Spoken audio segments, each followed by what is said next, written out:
Most people think the worst part of a fire is the heat, or the smell of 33 years turning to ash.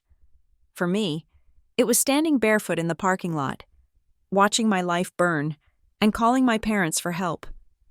My mother didn't ask if I was safe. She just said, "Ruby, this is not our problem." That hurt worse than the flames ever could. The smell hit me before the noise did. It was not the cozy, wood smoke scent of a fireplace in late October, nor was it the acrid snap of a blown fuse. It was heavy, oily, and tasted like copper on the back of my tongue. It was the smell of melting plastic and old insulation, a chemical cocktail that bypassed my conscious brain and went straight to the lizard part of my spine that screamed, "Run." I sat up in bed, the sheets tangled around my legs. The digital clock on the nightstand read 3:14 in the morning. The silence of the apartment was heavy, pressurized, like the air inside a balloon right before it pops. Then came the sound, a low, roaring whoosh from somewhere above, followed by the shattering of glass. My heart hammered against my ribs. A painful, frantic rhythm. I scrambled out of bed, my feet hitting the cheap laminate flooring. It was hot. The floor was actually hot. Panic is a strange thing. It does not make you heroic. It makes you stupid. I stood there for 5 seconds, staring at my dresser, thinking I should put on a bra.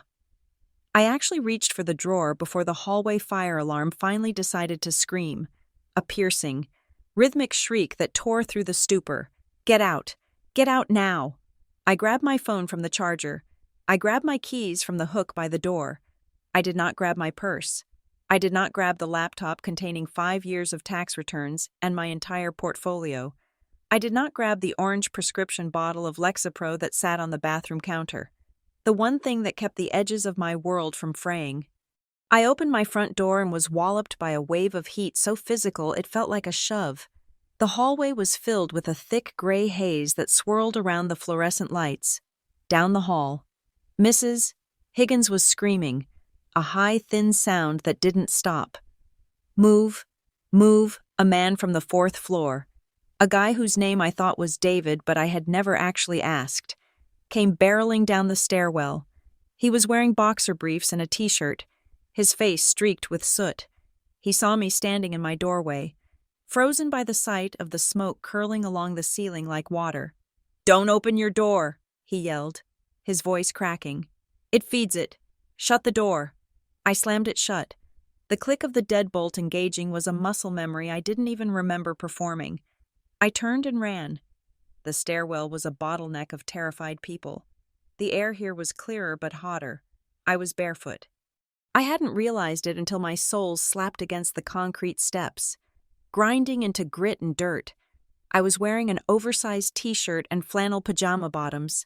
I felt incredibly small, incredibly exposed. We spilled out of the side exit into the parking lot of Harborline Flats, like water from a broken pipe. The night air was freezing, a sharp contrast to the oven we had just escaped. I gasped, sucking in cold oxygen, coughing until my chest ached. "Is everyone out?" someone screamed. "Is everyone out?" I turned around to look at the building. Harborline Flats was a U-shaped complex. 3 stories of beige siding and garden-style balconies that had been marketed as luxury adjacent when I moved in 3 years ago. Now, the entire west wing was crowned in orange. The fire wasn't just flickering, it was roaring, a living thing that was eating the roof. I watched, mesmerized and horrified, as a window on the 3rd floor, my floor, 3 doors down from my unit, blew out with a concussive pop, showering the shrubbery below in glittering shards. Sirens wailed in the distance, getting louder, layers of them overlapping.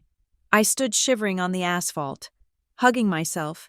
The adrenaline was starting to fade, replaced by a cold, creeping shock. I looked down at my hands. I was clutching my keys so hard they were cutting into my palm. Why did I have my keys? I had nowhere to go. The Briarhaven fire and rescue trucks arrived with a chaotic grandeur, lights flashing against the smoke-choked sky. They pushed us back, herding us toward the far end of the lot near the dumpster enclosure. I watched them unspool hoses, the thick canvas snakes pulsing as water rushed through them. I saw Mrs. Higgins sitting on the curb, a paramedic checking her blood pressure. She was weeping quietly into a blanket.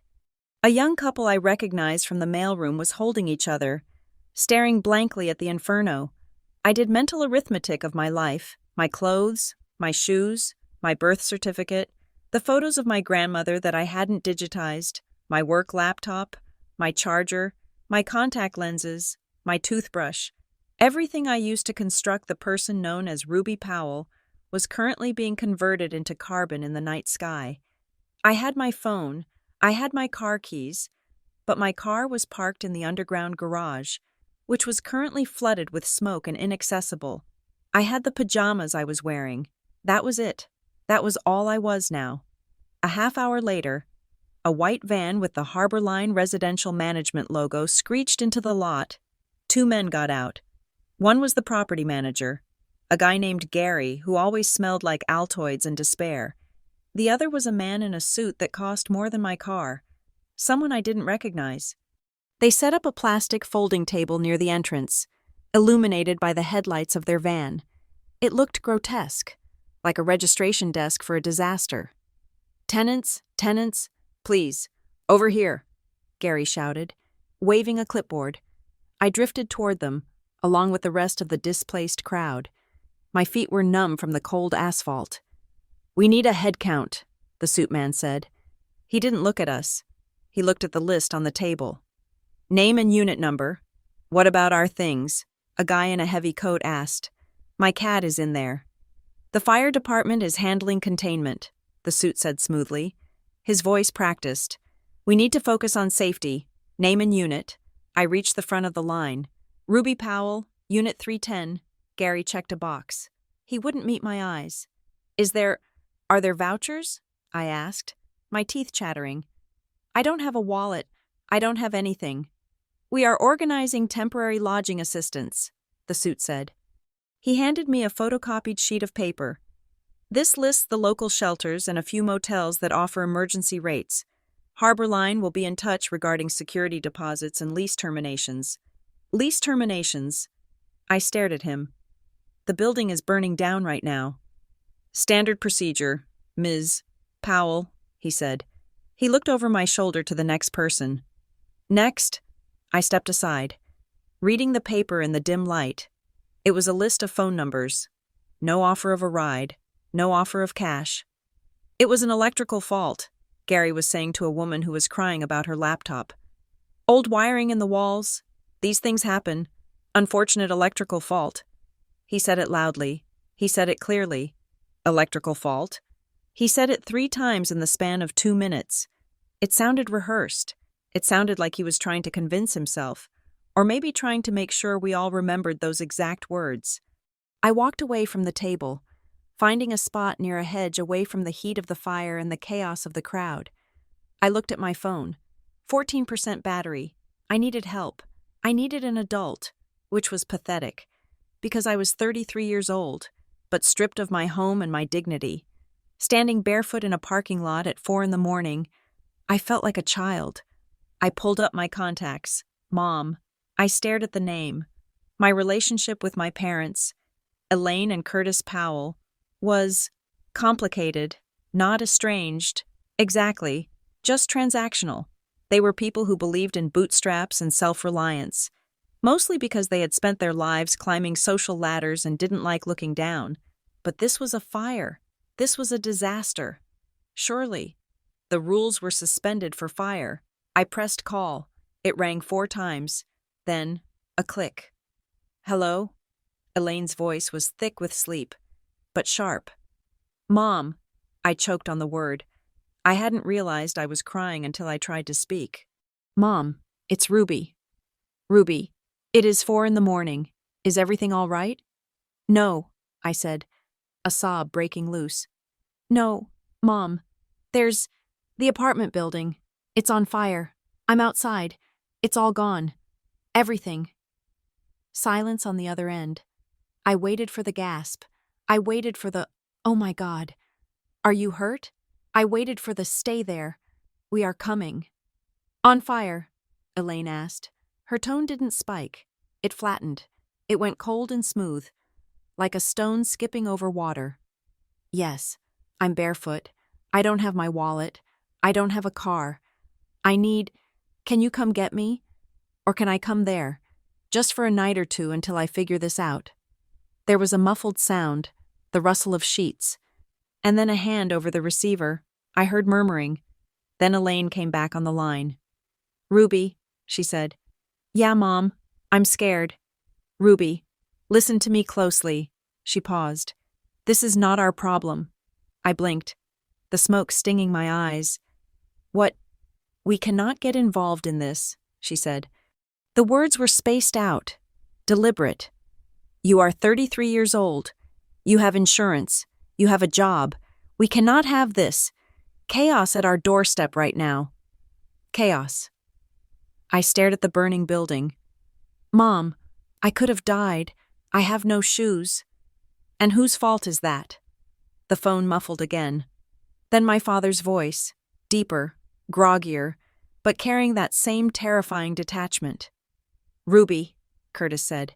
Dad, please, I begged. Please just come get me. I'm at the Harbor Line lot. Please. We can't do that, Curtis said. You made your choices. Ruby, you chose to live in that city, in that building. You wanted independence. This is what independence looks like. You handle it. Dad, it's a fire. I didn't choose a fire. Stop screaming, he snapped. Elaine is right. This is not our problem. Do not bring this to our house. Call the Red Cross. The line went dead. I pulled the phone away from my ear and stared at the black screen. The disconnection tone buzzed in my head, louder than the sirens. Not our problem. I had expected a lecture. I had expected an I told you so. I had expected them to be annoyed, but I had not expected them to leave me on the side of the road while my life burned. It wasn't just a refusal of resources. It was a refusal of kinship. It was an amputation. I sat down on the curb, oblivious to the grit biting into my skin. I shook, but not from the cold anymore. I shook from a sudden, violent realization that I was completely, utterly alone. I tried calling friends. I called Sarah, but her phone went to voicemail. I called Ben, who answered, but sounded terrified and said his studio apartment strictly forbade guests and his landlord was watching the cameras. I called Tessa, my coworker. She didn't pick up. The Red Cross volunteer eventually found me. She gave me a foil blanket and a bottle of water. Do you have a place to stay? Honey? She asked. She looked tired. No, I whispered. She gave me a voucher for a motel called the Blue Heron, 3 miles away. It's good for 3 nights, she said. The city pays for it. They have a shuttle coming in 10 minutes. The Blue Heron was a single-story strip of rooms next to the highway. The carpet was damp, and the room smelled of lemon disinfectant masking stale tobacco. I sat on the edge of the bed, the polyester comforter scratchy against my legs. I still hadn't washed the soot off my face. I stared at the wall. The fire had taken my things, but the phone call had taken something else. It had taken the invisible safety net I thought existed. I realized, sitting in that dim room with the highway traffic humming outside, that the refusal hurt worse than the fire. Objects can be replaced. The knowledge that your parents view your survival as an inconvenience cannot. I curled up on top of the covers and passed out. Not from sleep, but from your brain simply deciding it has had enough. The next morning was a blur of fluorescent lights and administrative cruelty. I had to go to work. I didn't have clothes. So I went to a thrift store down the street from the motel with the $50 emergency cash card the Red Cross had given me. I bought a pair of black slacks that were too loose and a gray sweater that smelled like someone else's detergent. I took a bus to Klein and Morris Claim Services. Walking into the office felt like stepping onto a different planet. The phones were ringing. People were typing. The coffee machine was gurgling. Normalcy was aggressive. I walked to my cubicle. My headset was there. My stress ball was there. My supervisor, frantic and well-meaning, found me 10 minutes later. Janet was a nice woman who viewed boundaries as suggestions. Ruby, she gasped, rushing over. I saw the news harbor line. Right? Oh my God. Look at you. Are you okay? I'm here, I said. My voice sounded rusty. You shouldn't be here, Janet said, touching my arm. Go home. Take some leave. Take the week. I can't, I said. Ruby, the company has bereavement policies. I didn't die, Janet, and nobody died, so it's not bereavement. I turned on my computer. And I don't have any paid time off left after the flu in February. I can't afford to take a week unpaid. I have to buy. I gestured vaguely at my body. Everything. I have to buy everything. But surely your insurance. It takes time, I said. You know that. You know how long claims take. I need the paycheck. I put on my headset. I tried to focus. I really did. I pulled up the queue. Claim 40,922 slip and fall at a grocery store. Claim 40,923 hail damage to a roof in Caldwell. At 10 o'clock. Someone in the break room put a bagel in the toaster. The smell drifted out. Toasted bread, hot coils. My throat closed up. My heart skipped a beat, then slammed into a double-time rhythm. I smelled the toaster, but my brain registered burning roof. I gripped the edge of my desk, my knuckles turning white. I couldn't breathe. The air in the office felt suddenly thin, superheated. Ruby! It was Tessa, from the next cubicle. You okay? You're pale. Toaster, I wheezed. What? Someone's burning something. It's just a bagel. Hun? I stood up, knocking my chair back. I need air. I spent 20 minutes in the alley behind the building, hyperventilating next to the dumpster. The smell of the city exhaust, garbage, rain grounded me. I couldn't do this, but I had to do this. At lunch, I didn't eat. I took the bus back to Harborline Flats. I needed to see it in the daylight. I needed to know if anything had survived. The building was a skeleton. The roof was gone over my unit. The windows were black. Jagged holes. The parking lot was fenced off with chain-link fencing covered in green privacy mesh. A security guard was standing by the gate. He wasn't a regular rent-a-cop. He was wearing tactical gear, arms crossed. Excuse me, I said, walking up to the fence. I lived in 310. I need to see if I can get my medication. It was in the bathroom. The bathroom might be okay. No access, the guard grunted. He didn't even look at me. I just need 5 minutes. Escorted. My pills are expensive. Site is condemned. Hazardous structural integrity. No tenant access until the structural engineer clears it. When will that be? Don't know. Back up from the fence, ma'am. I peered through a gap in the mesh. From this angle, I could see up to the 3rd floor. The balcony of 310 was charred but intact. The sliding glass door was shattered. But through the jagged hole where my bedroom window used to be, I saw something that made my blood run cold. My bedroom door. The interior door that led to the hallway. It was hanging open. I froze. I remembered the night before. I remembered David yelling, "Don't open your door." I remembered slamming it. I remembered the click of the deadbolt. I remembered checking it. I always checked it. It was a habit born of living alone as a woman. Lock the door. Check the lock, if I had locked it, and the fire department hadn't breached it. And why would they breach an interior door from the hallway if the fire was coming from the roof? Why was it open? It was locked, I whispered. Ma'am, back up, the guard warned, stepping closer. I locked that door, I said louder. Excuse me, Ms. Powell? A voice came from my left. I turned. A man was standing there. He was tall, wearing a gray windbreaker and sturdy work boots. He had a face that seemed carved out of patience weathered, calm, observant. He wasn't holding a clipboard. He was holding a tablet. Who are you? I asked, wiping a smudge of soot from my cheek that I'd missed in the mirror. Miles Ketter, he said. He extended a hand. Sable Ridge Fire Investigation. I'm working with the insurer on the origin and cause analysis. I hesitated, then shook his hand. His grip was dry and firm. You're the investigator. One of them, he said.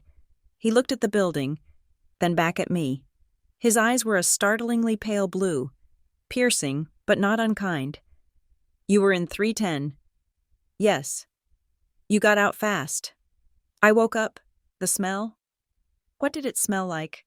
Miles asked. Most people would ask, Are you okay, or did you lose much? Miles asked about the smell. Plastic, I said immediately. Melting plastic, and, well, copper. Like old pennies. Miles nodded, tapping something into his tablet. Did you notice your lights flickering earlier in the evening? Any power surges? No. Did you smell any solvents? Paint thinner. Acetone? Maybe a day or two ago. I frowned. Solvents? No. Why? Just covering bases, he said. Did your smoke detector sound immediately? No. I realized. I woke up from the smell. The alarm in the hall went off a minute later, my unit alarm. I don't think it ever went off. Miles stopped typing. He looked at me. Really looked at me. Your unit detector didn't sound... I don't recall hearing it, just the building alarm. Interesting, he murmured. Nobody else has mentioned that. Nobody else has asked, I said. He gave me a tight, grim smile. That's usually how it goes. Look, Ms. Powell, I'm going to be frank with you. This is a messy scene. Lot of water damage, lot of collapse. It's going to take time to sort out. Management says it was an electrical fault. Management says a lot of things before the embers are cold, Miles said. His voice dropped lower. Listen to me. You're going to get a lot of paperwork in the next 24 hours. Offers for help. Assistance forms. Read the fine print. Don't sign anything that waives your right to claim further damages. Why are you telling me this? Because I hate it when people get buried twice, he said. Once by the fire, once by the paperwork. He handed me a card. Call me if you remember anything else about that smell. He walked away toward the burn zone, ducking under the yellow tape. I stood there, fingering the card. Sable Ridge Fire Investigation. Ms. Powell. I turned back to the parking lot. A woman in a Harborline polo shirt was hurrying toward me. She was holding a clipboard and smiling a smile that didn't reach her eyes. I'm so glad I caught you, she said, breathless. I'm Jessica from the leasing office. We're trying to get these tenant assistance packets out to everyone. She shoved a clipboard into my hands. What is this? It's just a formality, Jessica said brightly. It authorizes us to release your security deposit immediately. Normally it takes 30 days. But we want to get that cash to you now. And it includes a $500 emergency stipend from the ownership group. Just a goodwill gesture. I looked at the document. It was 3 pages of dense legalese. Tenant hereby accepts the sum of, in full satisfaction of, holds Harborline Residential Management and its affiliates harmless. Release of all liability regarding the incident on. My claims adjuster brain woke up. This wasn't a receipt. This was a settlement. If I signed this for $500 and my deposit, I couldn't sue them later. I couldn't claim for my lost property if it turned out they were negligent. I need to read this, I said. Oh, it's standard, Jessica said, clicking a pen and holding it out. Everyone is signing it. We just want to help you get back on your feet. I don't have my glasses, I lied. I have 20/20 vision. I lost them in the fire. I can't read the small print. I'll take it with me and get my friend to read it to me later. Jessica's smile faltered. Well, the stipend check is actually attached to the signed form, so I can't give you the money until you sign, and the offer is time-sensitive. Accounting closes the batch at 5. Then I guess I'll miss the batch, I said, clutching the papers. I'll bring it back tomorrow. I walked away before she could argue. My heart was pounding again. Miles was right. They were trying to buy us off. $500 to absolve them of a building turning into an inferno that night.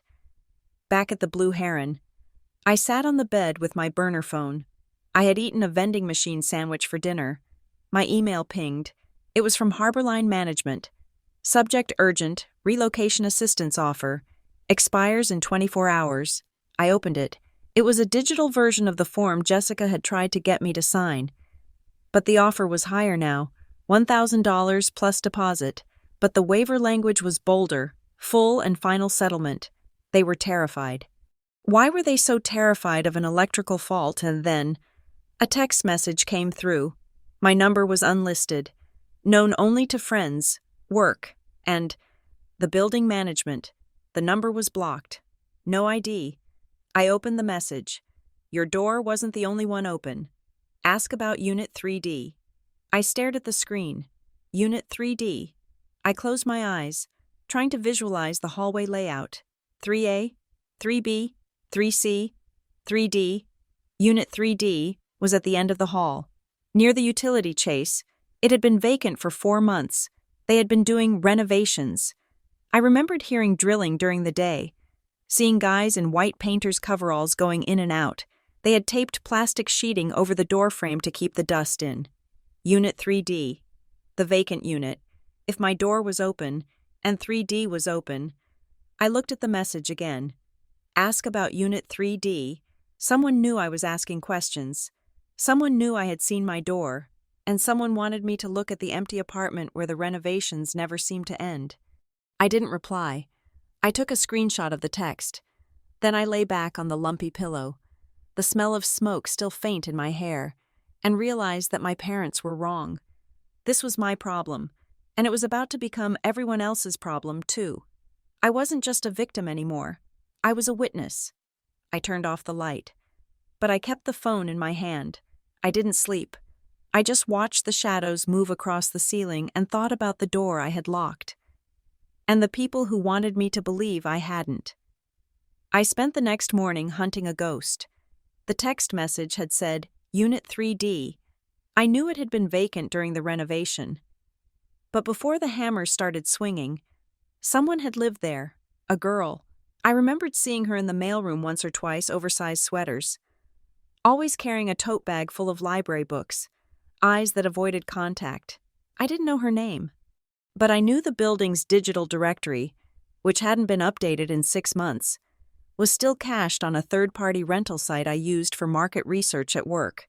I sat in the break room at Klein and Maris, ignoring the pile of claims on my desk, and searched the address history for Unit 3D, Nora Bellamy. A quick social media sweep found her, graduate student in history at the local university. Her profile picture was a shot of a cat looking grumpy. Her last post was from 2 weeks ago. Finally out of the construction zone.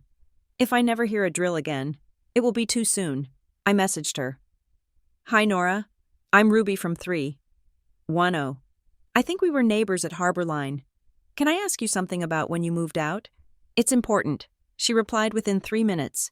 The fire, I saw the news. Are you okay? I'm alive. I typed. Can we meet? We met at a coffee shop 3 blocks from the university. Nora looked younger than I remembered, huddled over a latte like it was a source of warmth in a cold world. She wore thick glasses and looked nervous. I didn't think anyone would care what I had to say, she said after I sat down. I moved out 2 weeks ago, broke my lease. Why did you break it? I asked. Nora looked around the cafe, lowering her voice. It got weird. Ruby, it wasn't just the noise. I mean, the drilling was bad. They were working on the unit next to mine, 3E, but sometimes it sounded like they were in my walls. 3E was empty too. Yeah, but the weird part was the inspections. In the last month, maintenance came into my apartment 4 times. Routine filter check. Humidity assessment. Sprinkler head calibration. It was excessive. Did they do anything? That's the thing, she said, leaning in. One time, I came home early from class. I didn't announce myself. The door was unlocked because the maintenance guy was in there. I walked into the hallway, and he was standing on a ladder in my bathroom, fixing the fan. No, Nora said. He had his phone out. He was taking pictures up inside the vent, not of the fan, up inside the ductwork. When he saw me, he nearly fell off the ladder. He shoved the phone in his pocket, mumbled something about mold checks, and left. He left his toolbox behind. He had to come back for it an hour later. Did you report it? I told Gary in the office. He said I was being paranoid, and that they were documenting duct conditions for a system upgrade. But the way that guy looked at me, guilt, pure guilt. I moved out 3 days later. I didn't care about the penalty fee. Who was the guy? I asked. Was it the regular maintenance guy, old Hank? No, Nora shook her head. It wasn't Hank. It was a contractor.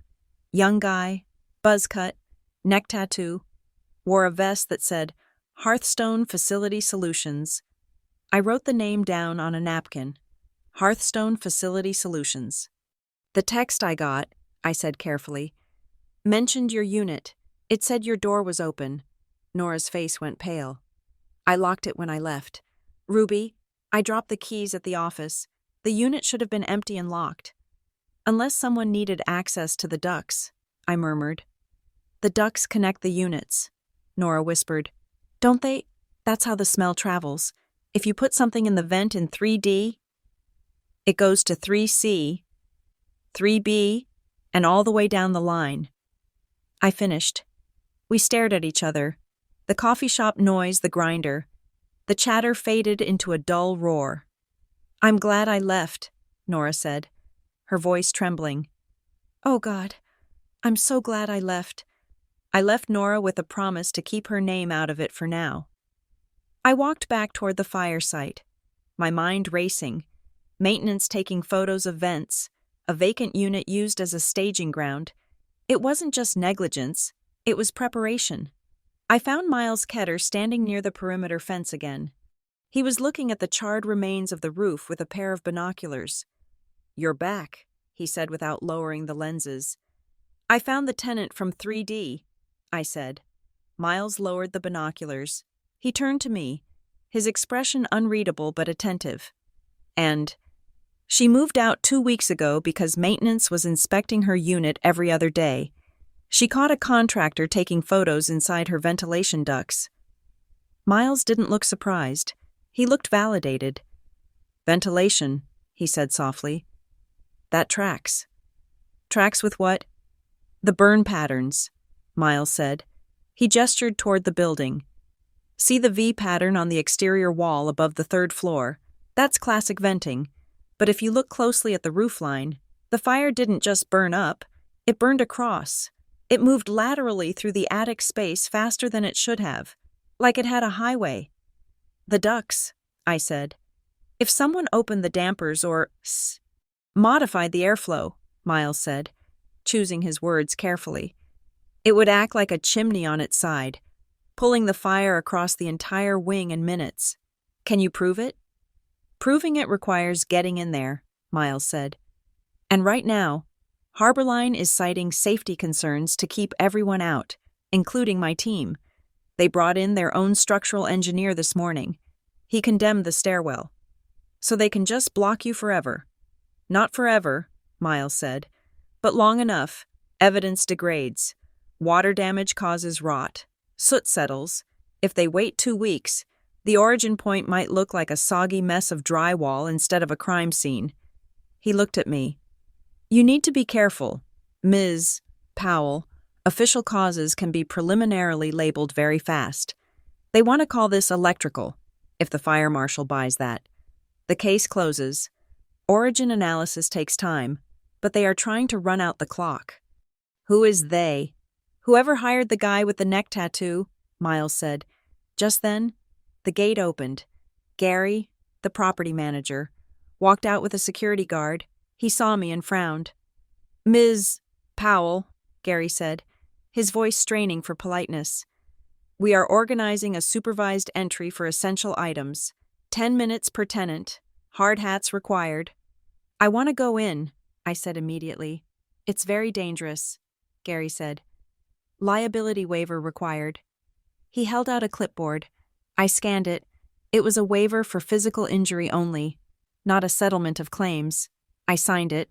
They gave me a yellow hard hat and a high-visibility vest. The security guard, a different one this time bigger, meaner, was my escort. Don't touch walls. Don't touch debris. Grab essentials only. No electronics unless you can carry them in one hand. The guard recited. We walked into the building. The smell was overpowering wet ash, rot, and that lingering chemical sweetness. The hallway was a disaster zone. The carpet squelched under my boots. The ceiling tiles had dissolved into gray mush on the floor. We walked up the stairs. The railing was hot to the touch. When we reached the 3rd floor, the devastation was total. The walls were black. The doors were charred rectangles. "This way," the guard said, pointing down the hall toward my unit. But as we walked, I looked at the doors we passed. Unit 3A, Unit 3B. There was blue painter's tape on the doorframe of 3B. Just a small strip, near the hinge. I looked at 3C. Another strip of blue tape. Then we passed 3D. Nora's unit.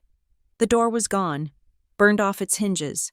But on the metal frame that remained, I saw the residue of adhesive, a square shape, like a label had been there. "Stop," I said. "Keep moving," the guard barked. "Why is there tape on these doors?" I asked.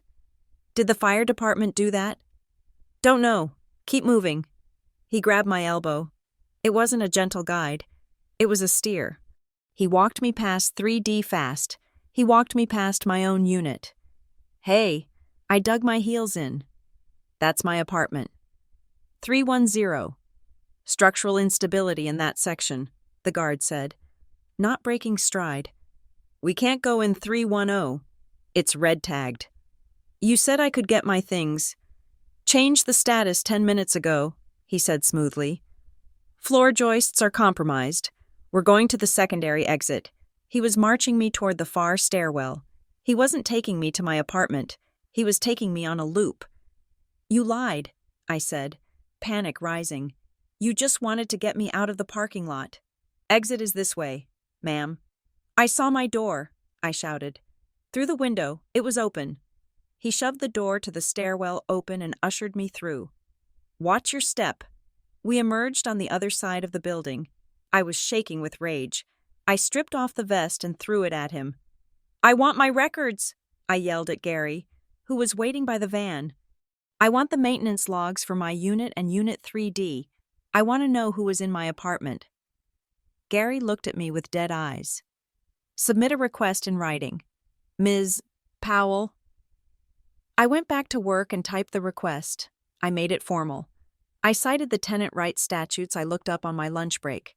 I demanded access logs, maintenance tickets, and the contact info for the structural engineer who had red-tagged my floor. I emailed it at 2 o'clock. At 4:15, a courier arrived at the front desk of Klein and Maris. He handed me a thick envelope. It wasn't from Harborline. It was from Bracken Legal Group. I opened it. The letterhead was heavy. Expensive cream paper. R.E. Harassment of Staff and Disruptive Conduct. Tenant Ruby Powell. Dear Ms. Powell, we represent Harborline Residential Management. It has come to our attention that you have engaged in a pattern of harassment toward on-site staff and security personnel, interfering with emergency remediation efforts. Your aggressive demands for proprietary internal documents are unfounded and disruptive. Please be advised that any further attempts to intimidate staff or access restricted zones will result in the immediate revocation of all temporary housing assistance and potential civil litigation for trespassing. Govern yourself accordingly. My hands shook. They weren't answering my questions. They were threatening to sue me for asking them, and they had done it fast. Bracken Legal Group was a shark firm. You didn't hire them for a slip and fall. You hired them to bury people. My phone rang. It was my mother. I stared at the screen. Part of me wanted to throw the phone across the room. Part of me, the child part, wanted to answer and hear her say she was sorry, that she had panicked, that she was coming to get me. I answered. "Hello." "Ruby," Elaine said. No greeting. "We heard from Gary." I froze. You talked to the property manager. He called your father. Apparently, you caused a scene at the site today, screaming at security guards, throwing equipment. I didn't throw. I dropped a vest, Mom. They wouldn't let me in. They lied to me. "Ruby, stop it," she hissed. "You are making this worse. Gary told us they are offering a generous settlement, $1,000 plus your deposit, and you are refusing to sign. It's a hush money payment. Mom, they want me to waive liability. Then waive it. Elaine's voice rose to a shriek I had never heard before. Take the offer and move on. Why do you have to be so difficult? Why do you have to dig? Because someone burned down my home. It was an accident. It wasn't. There was tape on the doors. There were photos of the vents. Stop it. The line went silent for a second. Then she spoke again, her voice lower, trembling. Ruby, please, fighting this will ruin you. You don't have the money. You don't have the stamina. Bracken Legal will destroy you. Just take the check. Walk away. Start over. I listened to the tremor in her voice. It wasn't anger. It was terror. She wasn't trying to control me. She was trying to silence me. Why are you so afraid of them? I asked quietly. I am afraid for you. She lied. I could hear the lie. It had a specific frequency. We are not helping you with a lawsuit, Ruby. If you pursue this, you are on your own, completely.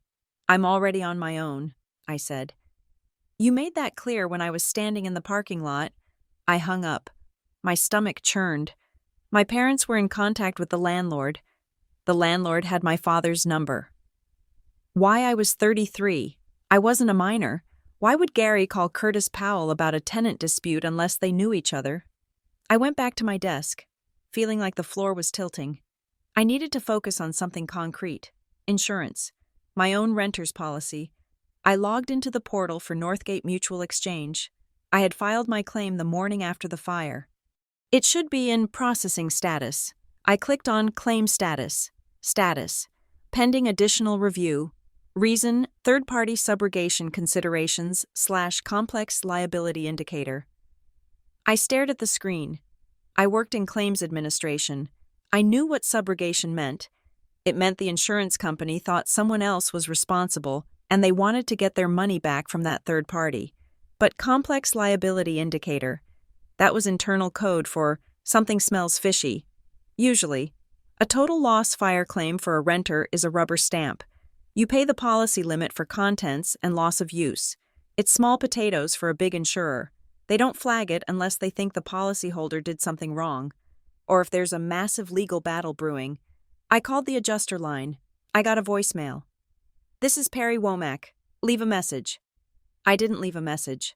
I realized someone was shaping the narrative before I had even submitted my inventory. I left work at 5:30. I didn't want to go back to the motel. The smell of lemon disinfectant made me gag. I called Tessa. Hey, she answered on the first ring. I saw you ran out of the office. You okay? Not really, I said. Is that offer for the spare room still open? I can pay you. I just can't be at the motel. I feel like I'm being watched. Of course, Tessa said immediately. Come over. I'll order pizza. No toast.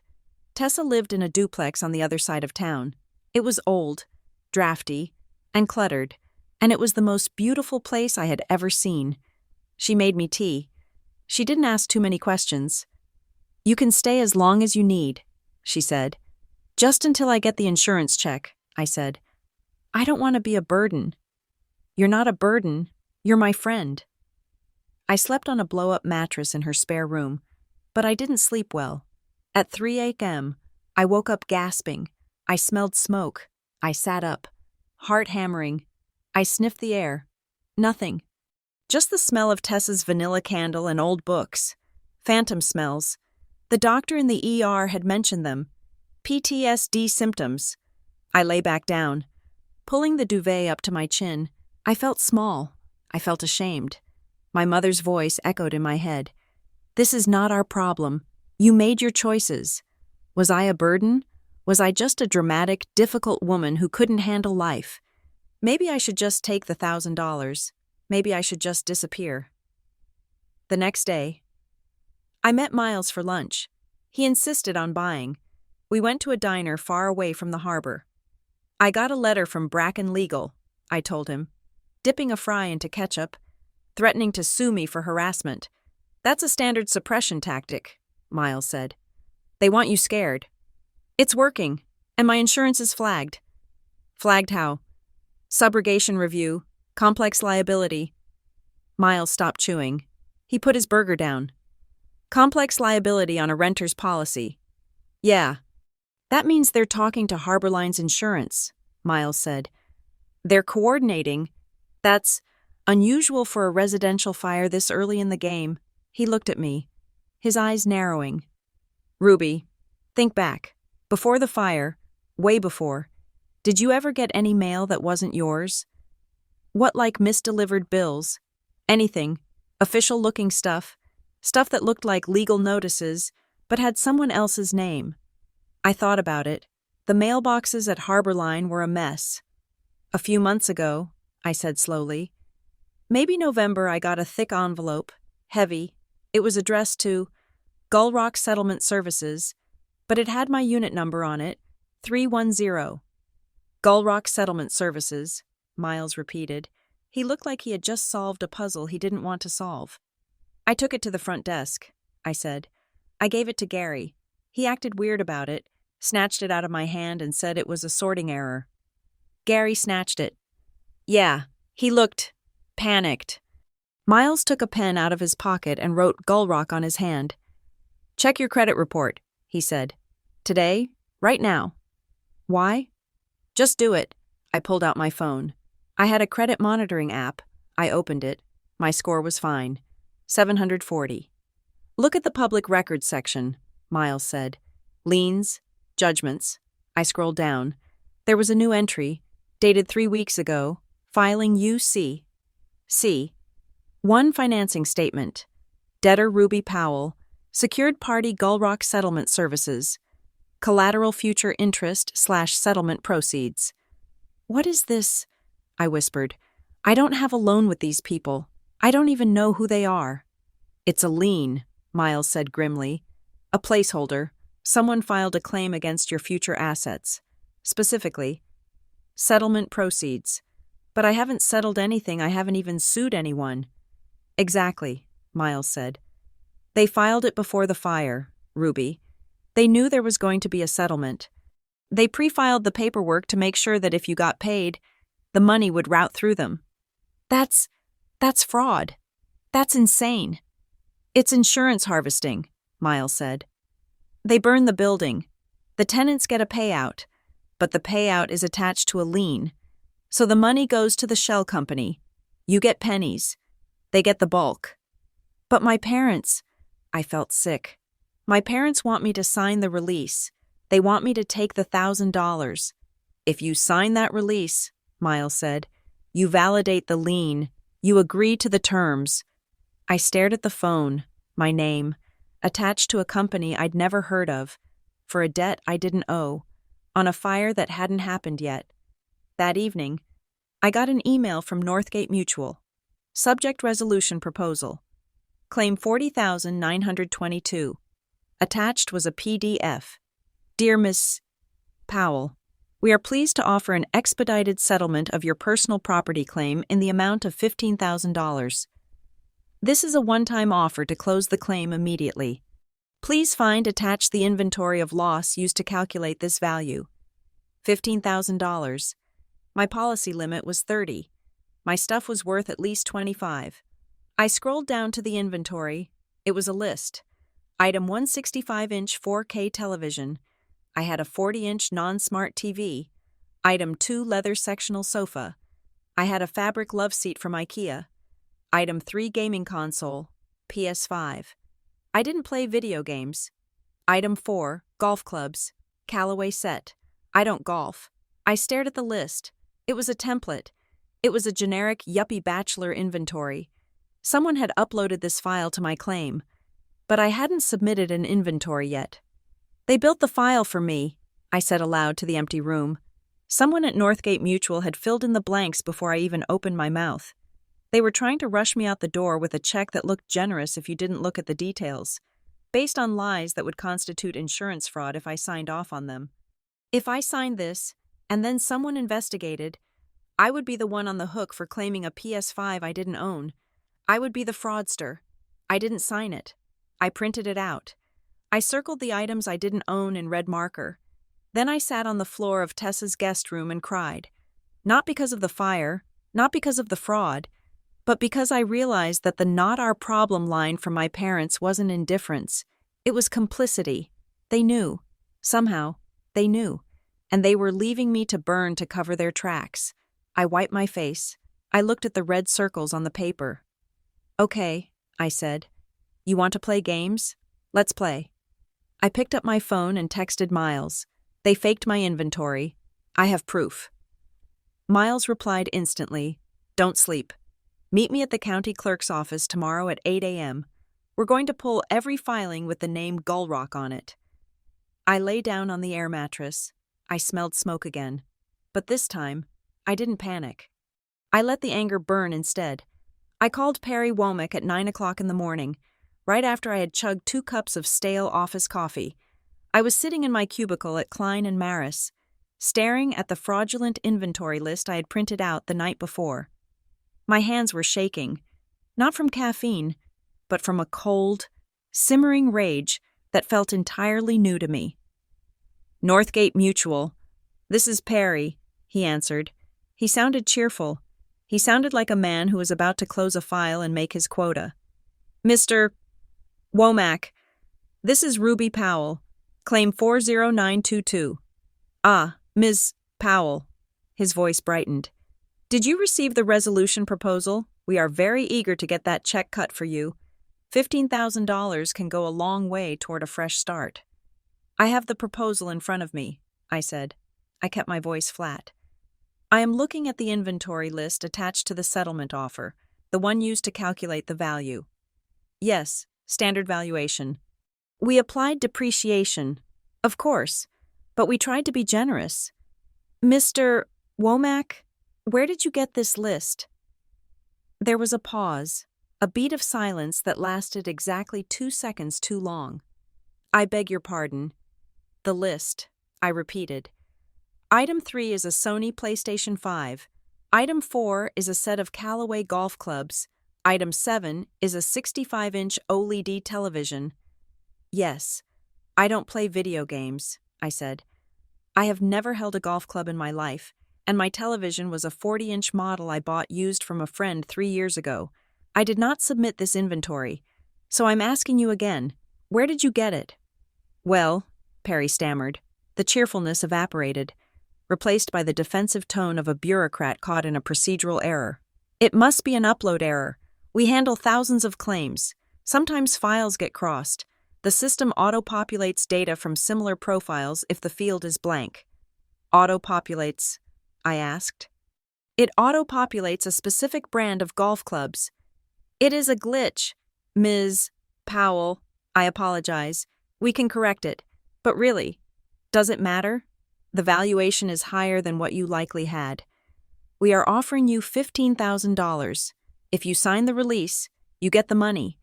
If we have to redo the inventory line by line, the value might actually go down. I am trying to help you here." "I can't sign a document verifying I owned things I didn't own," I said. "That is insurance fraud. You know that. I work in claims. Mr.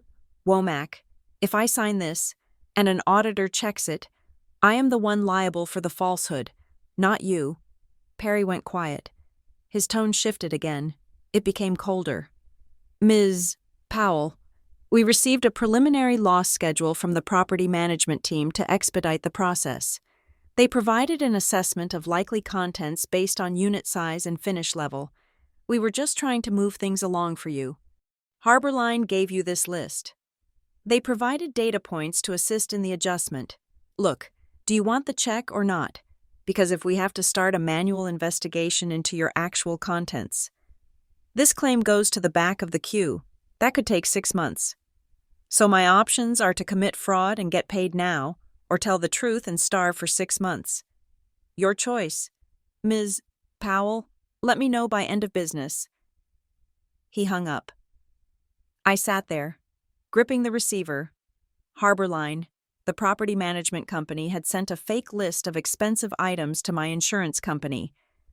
Why to inflate the claim to make me take the settlement quickly, or to ensure that the lien, the one filed by Gullrock Settlement Services, captured the maximum amount of money possible if the payout was $15,000, and Gullrock had a lien on the proceeds. They would take every cent. Harborline wasn't trying to help me. They were trying to funnel insurance money from Northgate Mutual into their own shell company, using me as the conduit. I needed to vomit. Instead, I opened a new spreadsheet. Miles had told me to document everything. If you can't fight them with money, fight them with paper. He had said. I created columns: date, time, event, witnesses. I typed in the conversation with Perry. I typed in the text message about Unit 3D. I typed in the confrontation with my parents.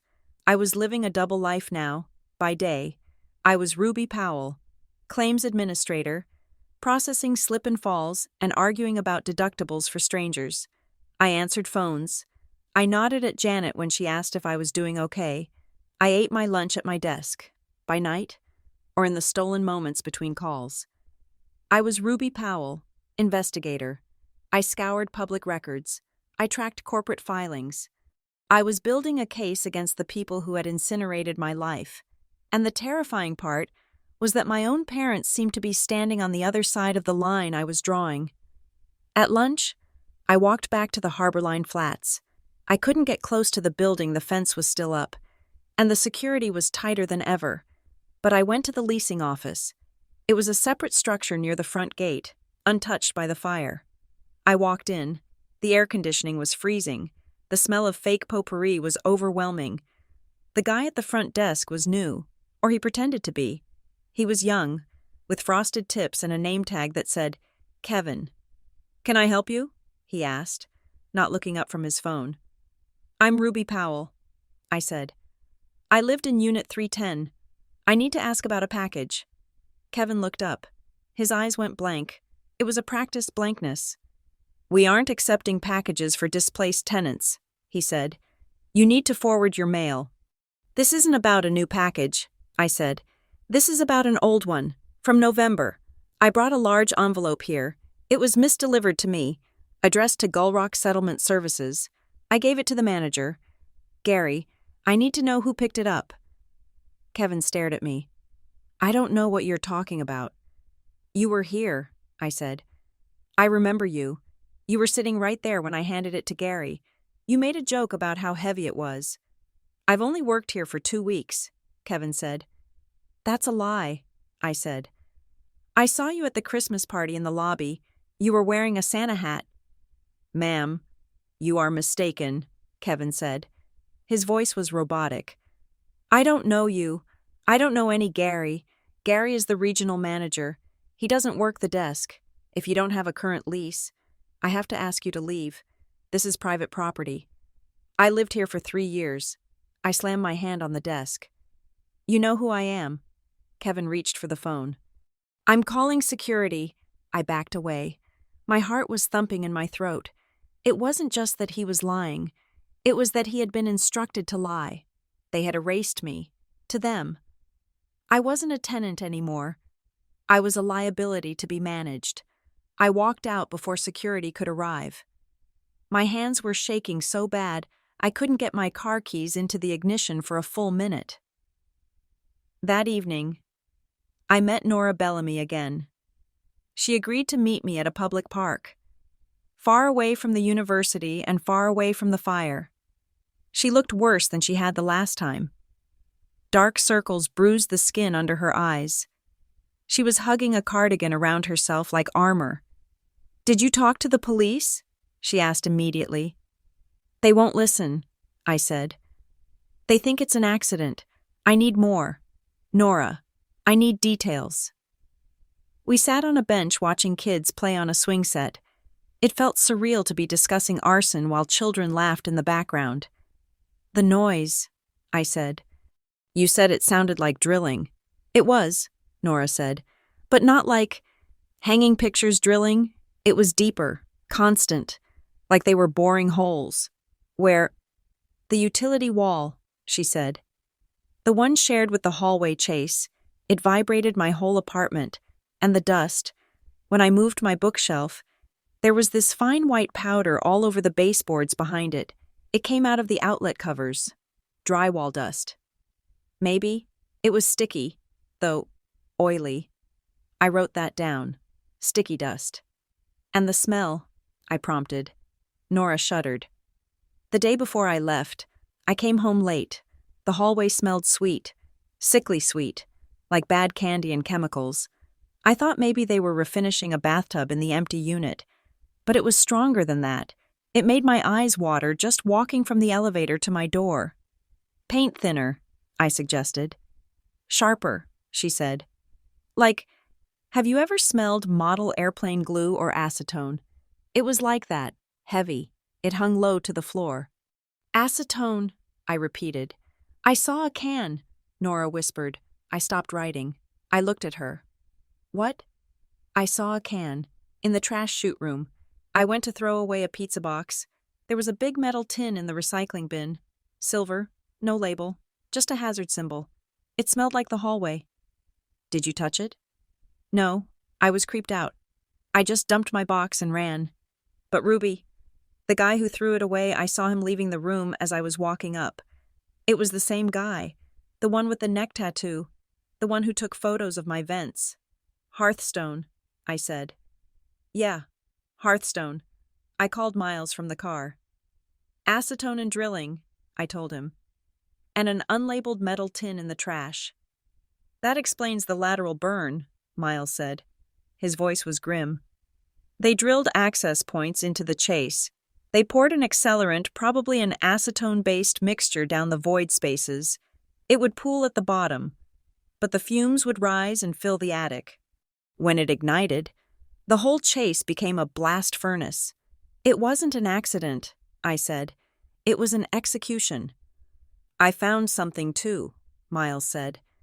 I've been looking at Marwick Alder Holdings, the investment group that refinanced Harborline. What about them? This isn't their first barbecue. They bought a building in Caldwell 18 months ago, the Vistas. 6 months later, it caught fire during a renovation, 'cause listed as undetermined electrical. Just like ours? There's another one, Miles continued.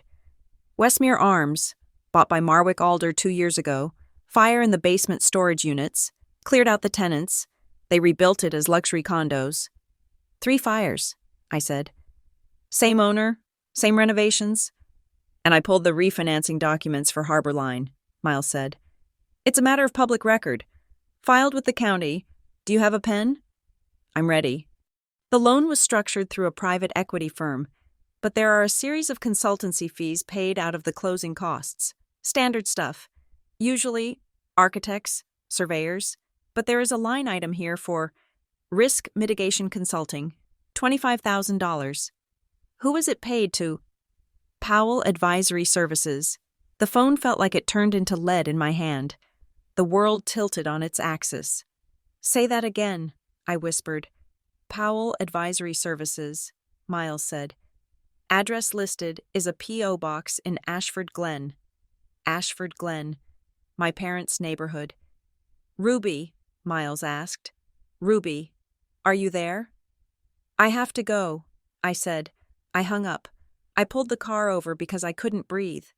I put my head on the steering wheel and gasped for air. Powell Advisory Services, my father, Curtis Powell, had been a mid-level manager at a logistics firm before he retired. He didn't have an advisory service. He didn't do consulting, or so I thought. $25,000. Paid by the people who burned down my building. Paid for risk mitigation. What was the risk me, the tenants, or the risk of getting caught? I drove. I didn't drive to Tessa's. I didn't drive to the motel. I drove toward Ashford Glen. I needed to see their faces. No, I couldn't see them. If I saw them, I might scream. I might do something I couldn't undo.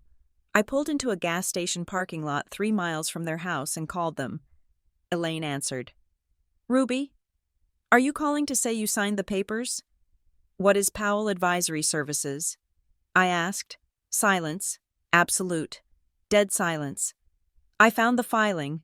Mom, I found the refinancing document for Harborline Flats. Marwick Alder paid Powell Advisory Services $25,000. That's Dad, isn't it?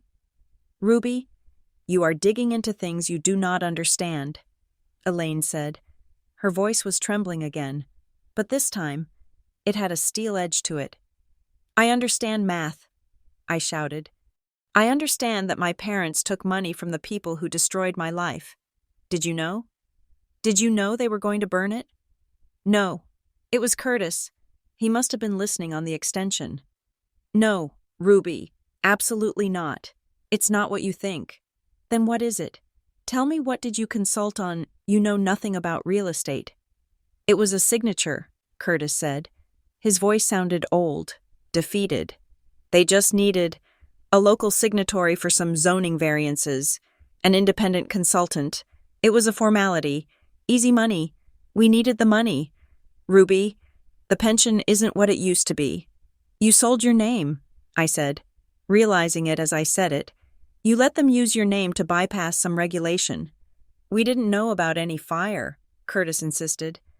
We just thought it was paperwork, business. And when the fire happened, I asked, when I called you, standing in the parking lot, did you put it together then? Is that why you said, not our problem? Because you knew if you got involved, they would find the connection. We had to protect ourselves, Elaine said. She took the phone back. We did what we had to do to keep this family afloat. If they link us to Marwick Alder, we lose everything. Ruby, the house, the savings, everything. They will sue us for fraud. So you decided to let me take the fall, I said. You decided my homelessness was a fair price for your safety. You are young, Elaine said. You can bounce back. We can't. I hung up. I sat in the gas station lot, watching a man pump diesel into a truck. I felt a cracking sensation in my chest. It was the sound of the last tether snapping. My parents weren't masterminds. They were pawns, greedy, cowardly pawns. They had taken a bribe to sign some papers they didn't read, and when the consequences exploded, they sacrificed their daughter to hide their shame. I wanted to hate them. I wanted to never speak to them again. But a small, pathetic part of me, the part that was 5 years old and wanted her daddy, kept thinking, maybe they really didn't know about the fire. Maybe they are victims too. I was bargaining. I knew it. I was trying to find a version of the story where my parents loved me more than they loved their bank account. I couldn't find one. I drove back to Tessa's apartment. It was dark by the time I arrived. The front door was unlocked. My stomach dropped. Tessa was meticulous about locks. Tessa, I called out, pushing the door open. The living room was a wreck. Cushions were thrown on the floor. Books were pulled off the shelves. The drawers of the sideboard were pulled out, their contents dumped on the rug. Tessa. She wasn't there. Her car hadn't been in the drive. I ran to the guest room, my tote bag. The one containing my notes, the printed inventory, and my laptop was upside down on the air mattress. My papers were scattered everywhere. I fell to my knees, frantically shuffling through them. The inventory list with the red circles was there. My notebook was there. The laptop was there. They hadn't taken the electronics. They hadn't taken Tessa's TV in the living room. They hadn't taken the jewelry box on the dresser. They had just gone through my papers. It was a search, not a robbery. I called the police. 2 officers arrived 40 minutes later. They looked bored. They looked at the mess in the living room and then at me. Any signs of forced entry? The older officer asked. No. They might have picked the lock or had a key. Roommate have an ex-boyfriend? The officer asked. Someone with a spare key. No, this wasn't a domestic dispute. I'm investigating a fire at Harborline Flats. I think this is connected. They were looking for my notes. The officer sighed. He closed his notebook. Ma'am, with all due respect, people don't break into houses to read notes. They break in to steal Xboxes and cash. Nothing is missing. This looks like a roommate misunderstanding. Or maybe you left the door unlocked and some kids got in and tossed the place. They didn't steal anything because they were looking for evidence, I insisted. If nothing is stolen, there is no crime report to file for burglary, he said. We can file a suspicious circumstance report, but honestly, change the locks. They left.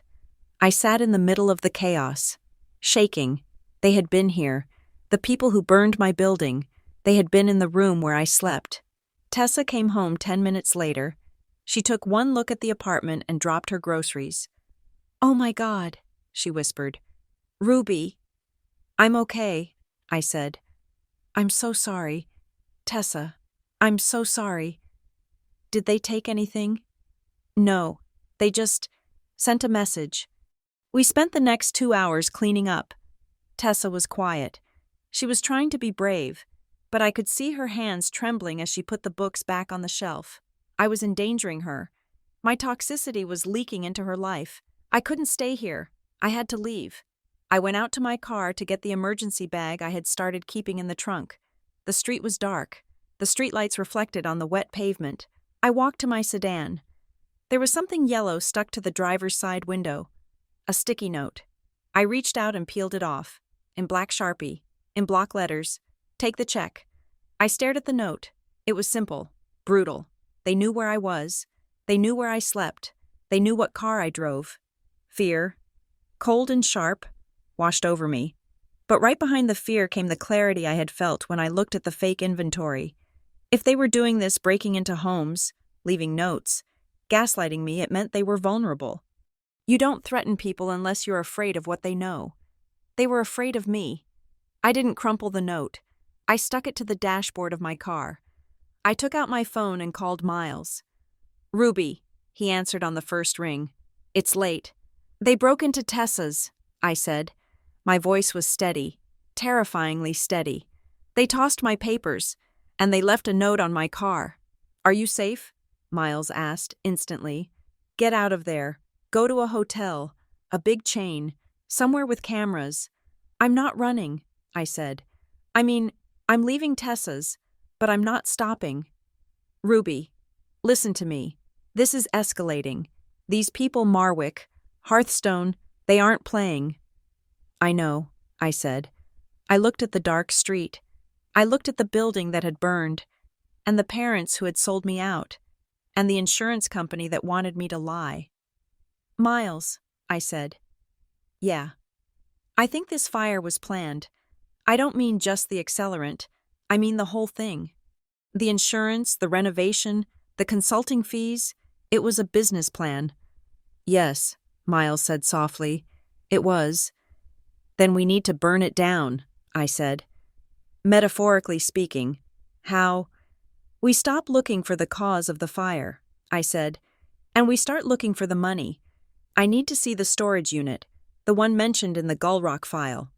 What storage unit? I didn't tell you.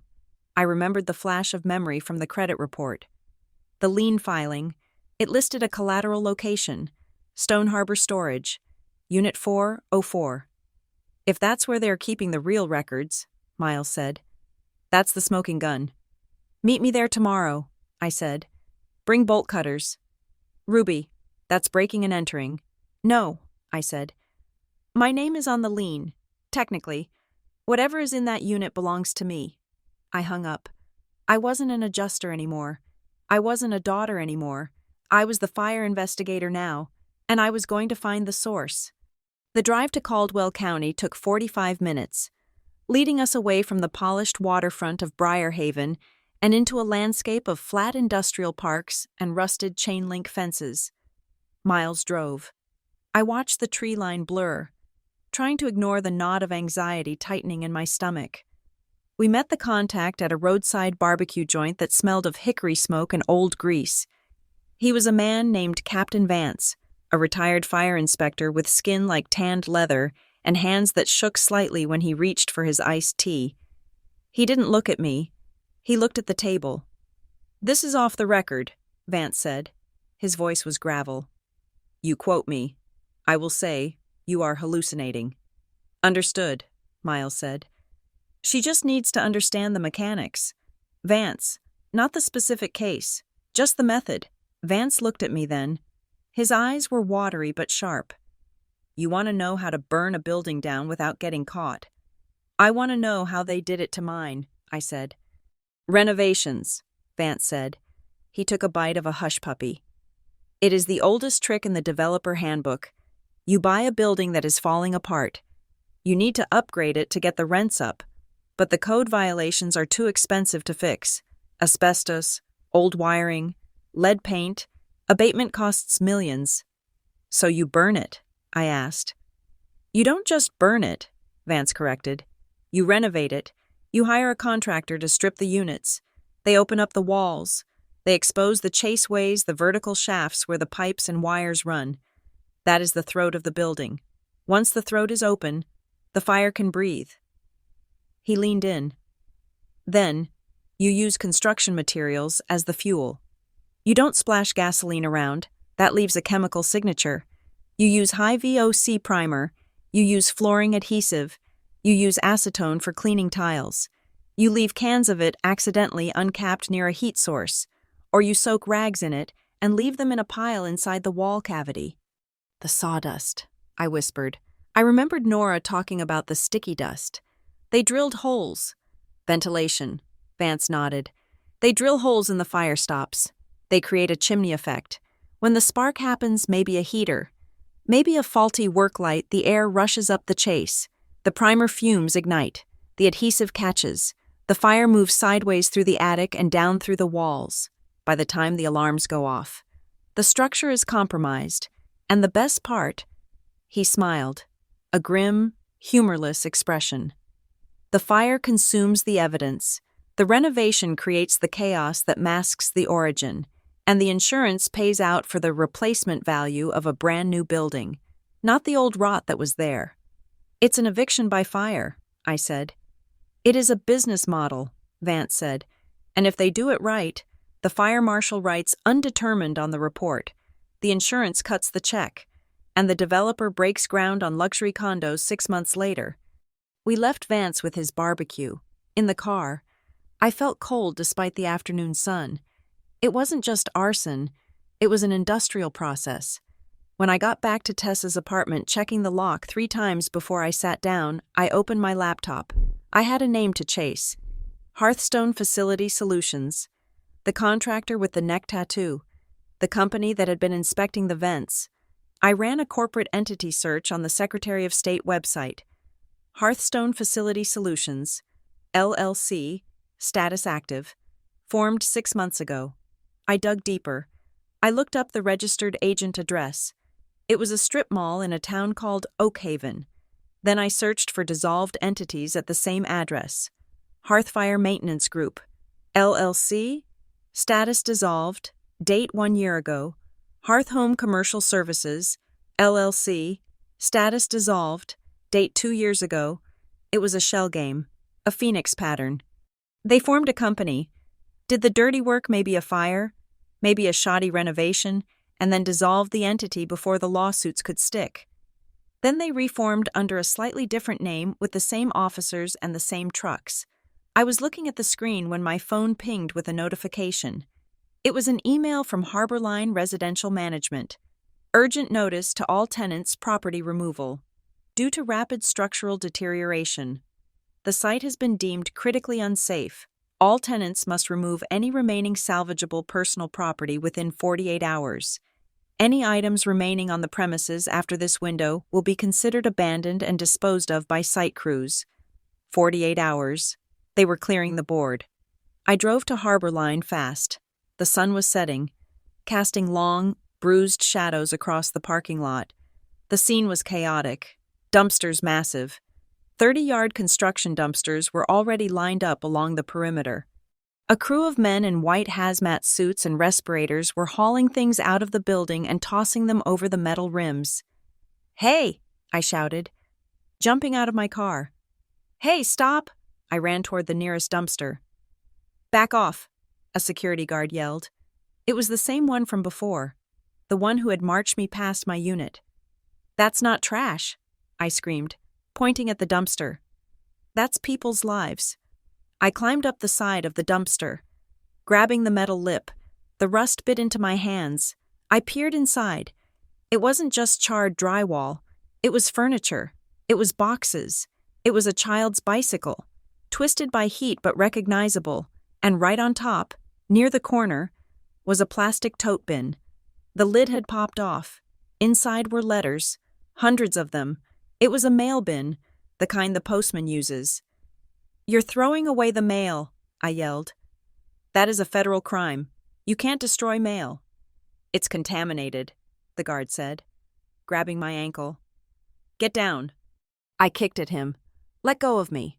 I reached down into the dumpster, stretching as far as I could. I couldn't reach the mail bin, but my fingers brushed against something else near the edge, a small cardboard box. Wet and smelling of soot, I grabbed it. The guard yanked me down. I hit the asphalt hard, scraping my elbow. I curled around the box, protecting it. "You are trespassing," the guard roared. "Get off the site." "I am a tenant." I scrambled to my feet, clutching the box. "I am retrieving my property." "That's trash," the guard spat. "It's mine now," I said. I backed away, eyes on the guard. Until I reached my car, I threw the box in the passenger seat and locked the doors. I drove 2 blocks away and pulled into a pharmacy parking lot. My hands were shaking so bad I could barely breathe. I opened the box. It wasn't mail. It was a collection of small, hard plastic objects, key fobs. The gray, teardrop-shaped fobs we used to access the front door in the amenity centers. There were at least 30 of them. Some were melted together into a black lump. Others were individual, scorched but intact. I stared at them. Why were they in a box? If tenants dropped them during the fire, they would be scattered on the stairs, or in the hallway, or on the grass. They wouldn't be gathered together in a cardboard box, unless someone had collected them, unless someone had gone through the building maybe before the fire, or immediately after, and stripped the fobs from the lockboxes or the front desk to prevent people from getting back in. Or maybe these were the spares. The master set. I picked up one of the fobs. It had a piece of masking tape on the back. Vendor 4. I picked up another. Vendor 7. These weren't tenant fobs. These were the vendor passes, the ones given to contractors, the ones given to Hearthstone. I took a picture of the box. I took a picture of the fobs. Then I called Miles.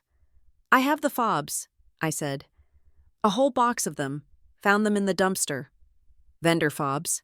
Miles asked sharply. "Yes. Vendor 4, Vendor 7.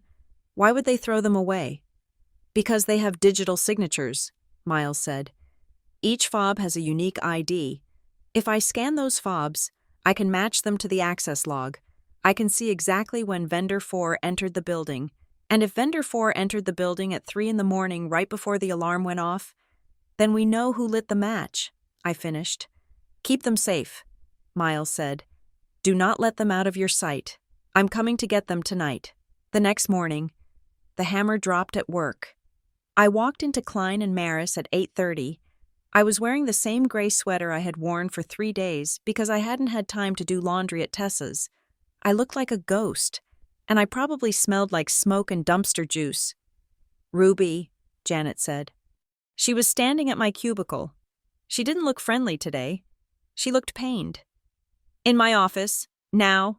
I followed her. She closed the door. "Sit down." I sat. "We received a complaint," Janet said. She picked up a piece of paper. "An anonymous tip via the ethics hotline." "About what?" "About misuse of company resources. The complaint alleges that you are using the LexisNexis account and the property database for personal matters unrelated to assigned claims, specifically, researching a company called Hearthstone Facility Solutions and an individual named Miles Ketter." My stomach dropped. I was just checking something," I stammered. "Ruby, you know the policy.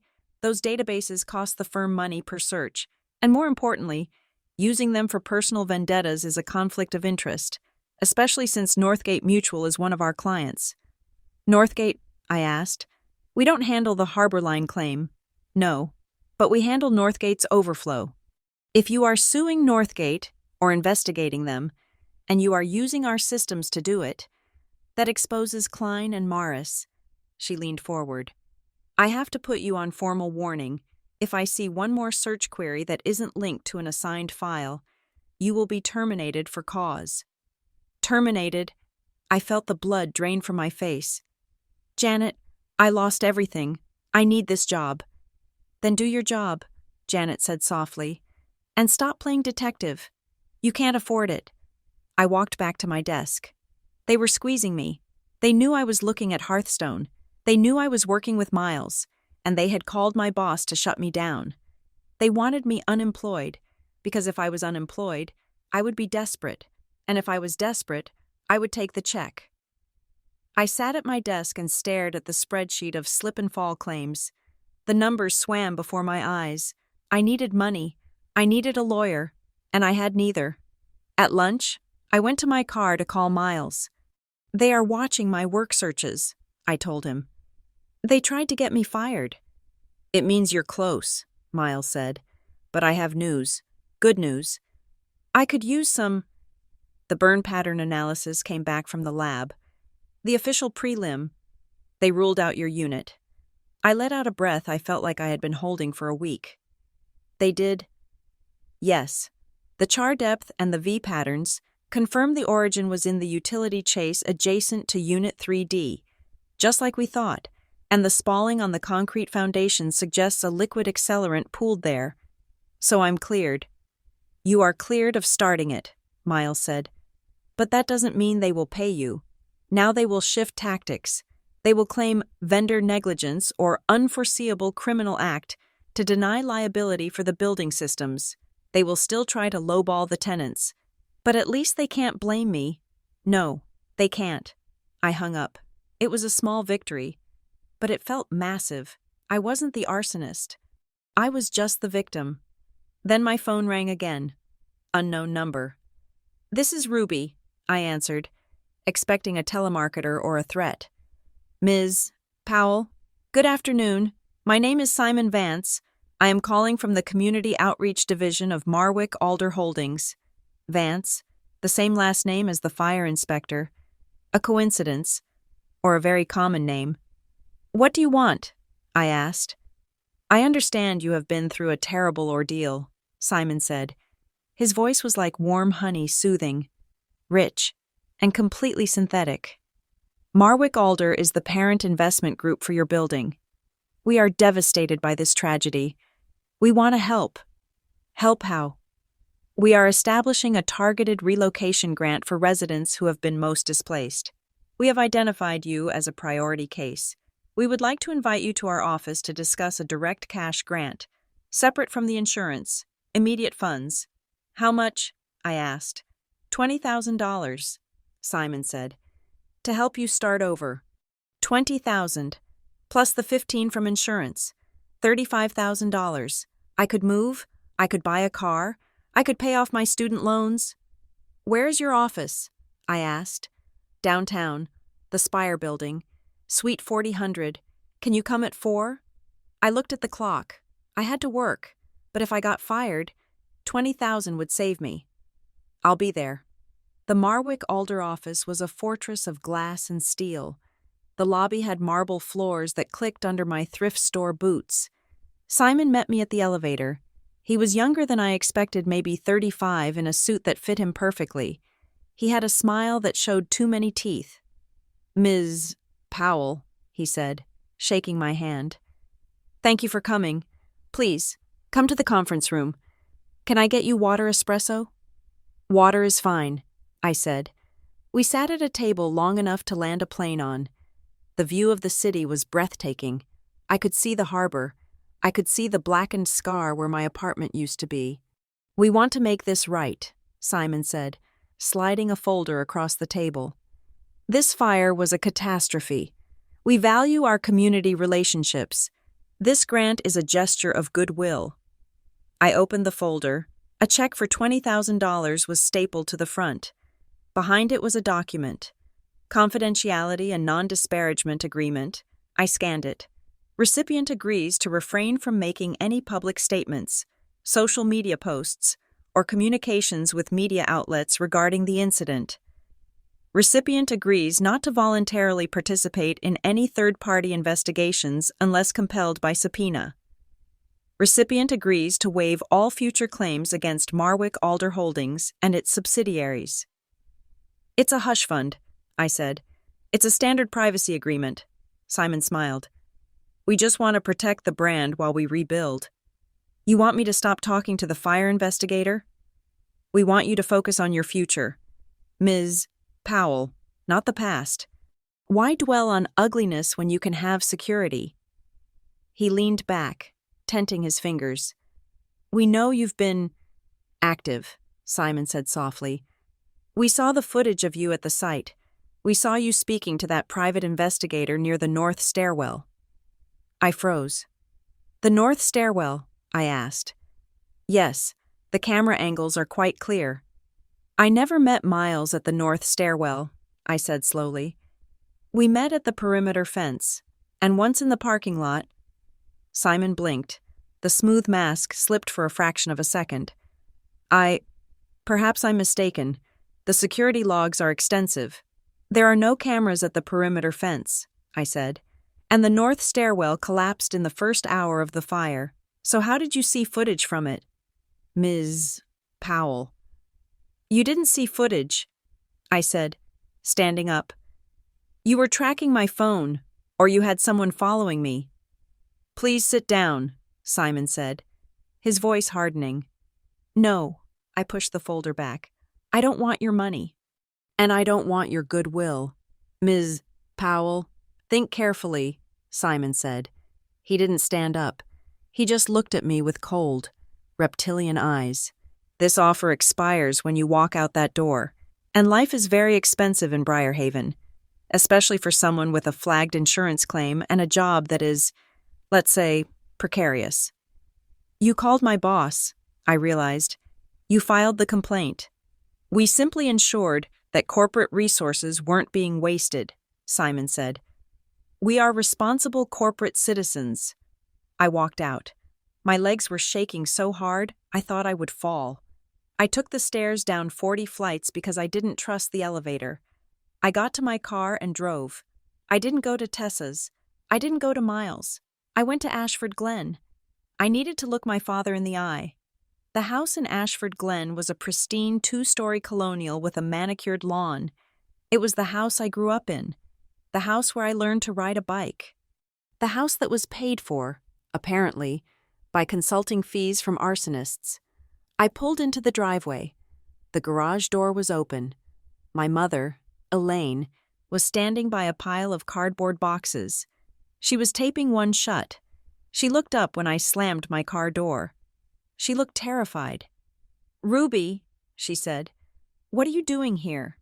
I walked into the garage. I looked at the boxes. Storage, office, storage, taxes, storage, 1999 to 2005. "Going somewhere?" I asked. "We are just decluttering," Elaine said. She stepped in front of the boxes, blocking my view. "Cleaning out the attic." "You're moving," I said. "You're running." "We are not running." "Where's Dad?" "He's inside." "Ruby, please, go home." "I don't have a home," I screamed. "Remember, it burned down, and you said it wasn't your problem." I pushed past her and went into the house. "Curtis," I yelled. He was in the kitchen, sitting at the table with a glass of scotch. It was 5 o'clock on a Tuesday. He looked up. His face was gray. He looked 10 years older than he had a week ago. "Ruby," he whispered. "Tell me," I said. "I know about Powell Advisory Services. I know about the $25,000. Tell me what you did." Curtis took a drink. His hand shook so bad the ice rattled against the glass. "It was years ago," he said. "Before you moved to Harbor Line, I met a man, through the lodge. He said he needed help with some regulatory hurdles." "Marwick Alder," I said. "Yes, they were buying distressed properties. They needed a local consultant to sign off on risk assessments, to say that the buildings were viable." "Viable for what? Burning?" "I didn't know." Curtis slammed his hand on the table. "I didn't know they would burn them. I thought they were just cutting corners on repairs. I signed the papers saying the electrical systems were code compliant when they weren't. I signed the waivers. And the money. It was good money, Ruby. We were underwater on the mortgage. It saved us. And Harbor Line. When you moved there, I tried to tell you," Curtis wept. "I tried to tell you to find somewhere else. Remember I told you it was a dump. You didn't tell me it was a death trap you helped certify." "I didn't certify Harbor Line," Curtis said. "I stopped after the first fire, the one at the Vistas. I got scared. I told them I was out." Then why did they pay you $25,000 last month? Curtis looked at Elaine, who was standing in the doorway, weeping. They didn't pay me, Curtis whispered. I saw the record. Dad, Powell Advisory Services. That's not me, Curtis said. He looked at me with eyes full of utter devastation. Ruby, Powell Advisory Services isn't registered to me. I froze. A cold wind seemed to blow through the kitchen. Who is it registered to? I asked. Curtis put his head in his hands. It's registered to you, he sobbed. I stared at him. The room spun. What? I used your name, Curtis choked out. I used your identity. I set up the LLC in your name 5 years ago. I forged your signature. I needed a layer of separation, in case it went wrong. I thought if it was in your name, they wouldn't look at me. And you were young. You had no assets. I thought it wouldn't matter. I stepped back. I hit the counter. You stole my identity, I whispered. To launder money for arsonists. I was going to close it, Curtis pleaded. I was going to dissolve it. But then they sent the last check, and the fire happened, and I couldn't. That's why you said it wasn't your problem, I said. My voice sounded like it was coming from underwater. Because if I investigated, if I sued, I would be suing myself. I would be exposing my own company. Ruby, please, Elaine sobbed. We were protecting you from knowing. You weren't protecting me, I said. You were framing me. I looked at them.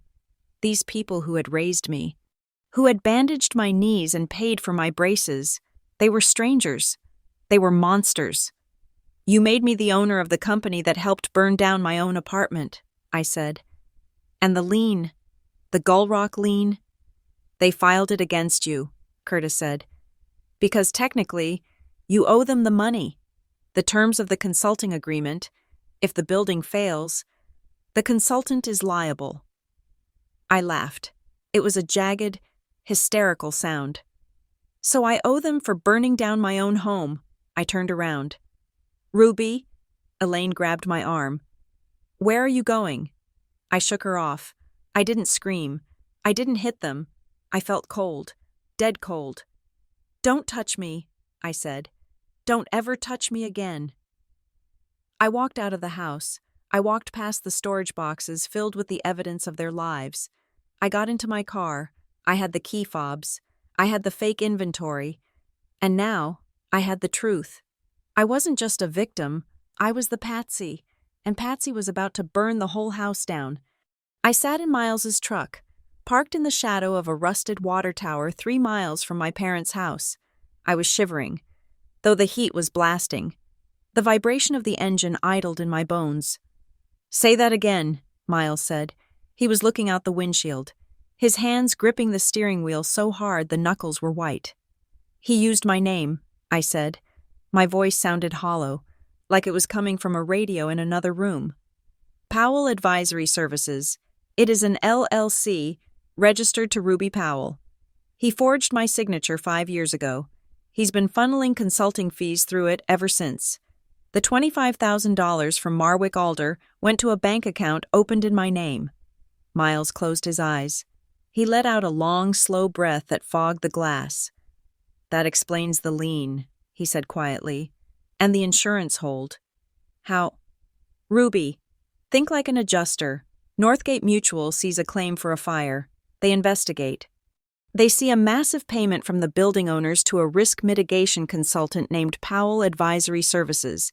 They pull the corporate records. They see you are the owner of the consulting firm. He turned to look at me, his face grim. In their eyes, you aren't just a victim. You are an insider. You are the consultant who signed off on the safety of the building that burned down. You are liable. They aren't paying your claim because they are preparing to sue you to recover the entire payout for the building. I felt the nausea rise again, hot and acidic. I am being subrogated against myself. Exactly. It is a closed loop. Marwick Alder paid your father to rubber stamp the building. Your father used your identity to hide his involvement. The building burns. Marwick Alder walks away with the insurance money. And when the investigators come looking for someone to blame for the negligence, they find you. I go to prison, I whispered. And my parents keep the house in Ashford Glen. Identity theft in a settlement chain involves federal wire fraud, Miles said. If we prove this, your father doesn't just lose his pension. He goes away for a long time.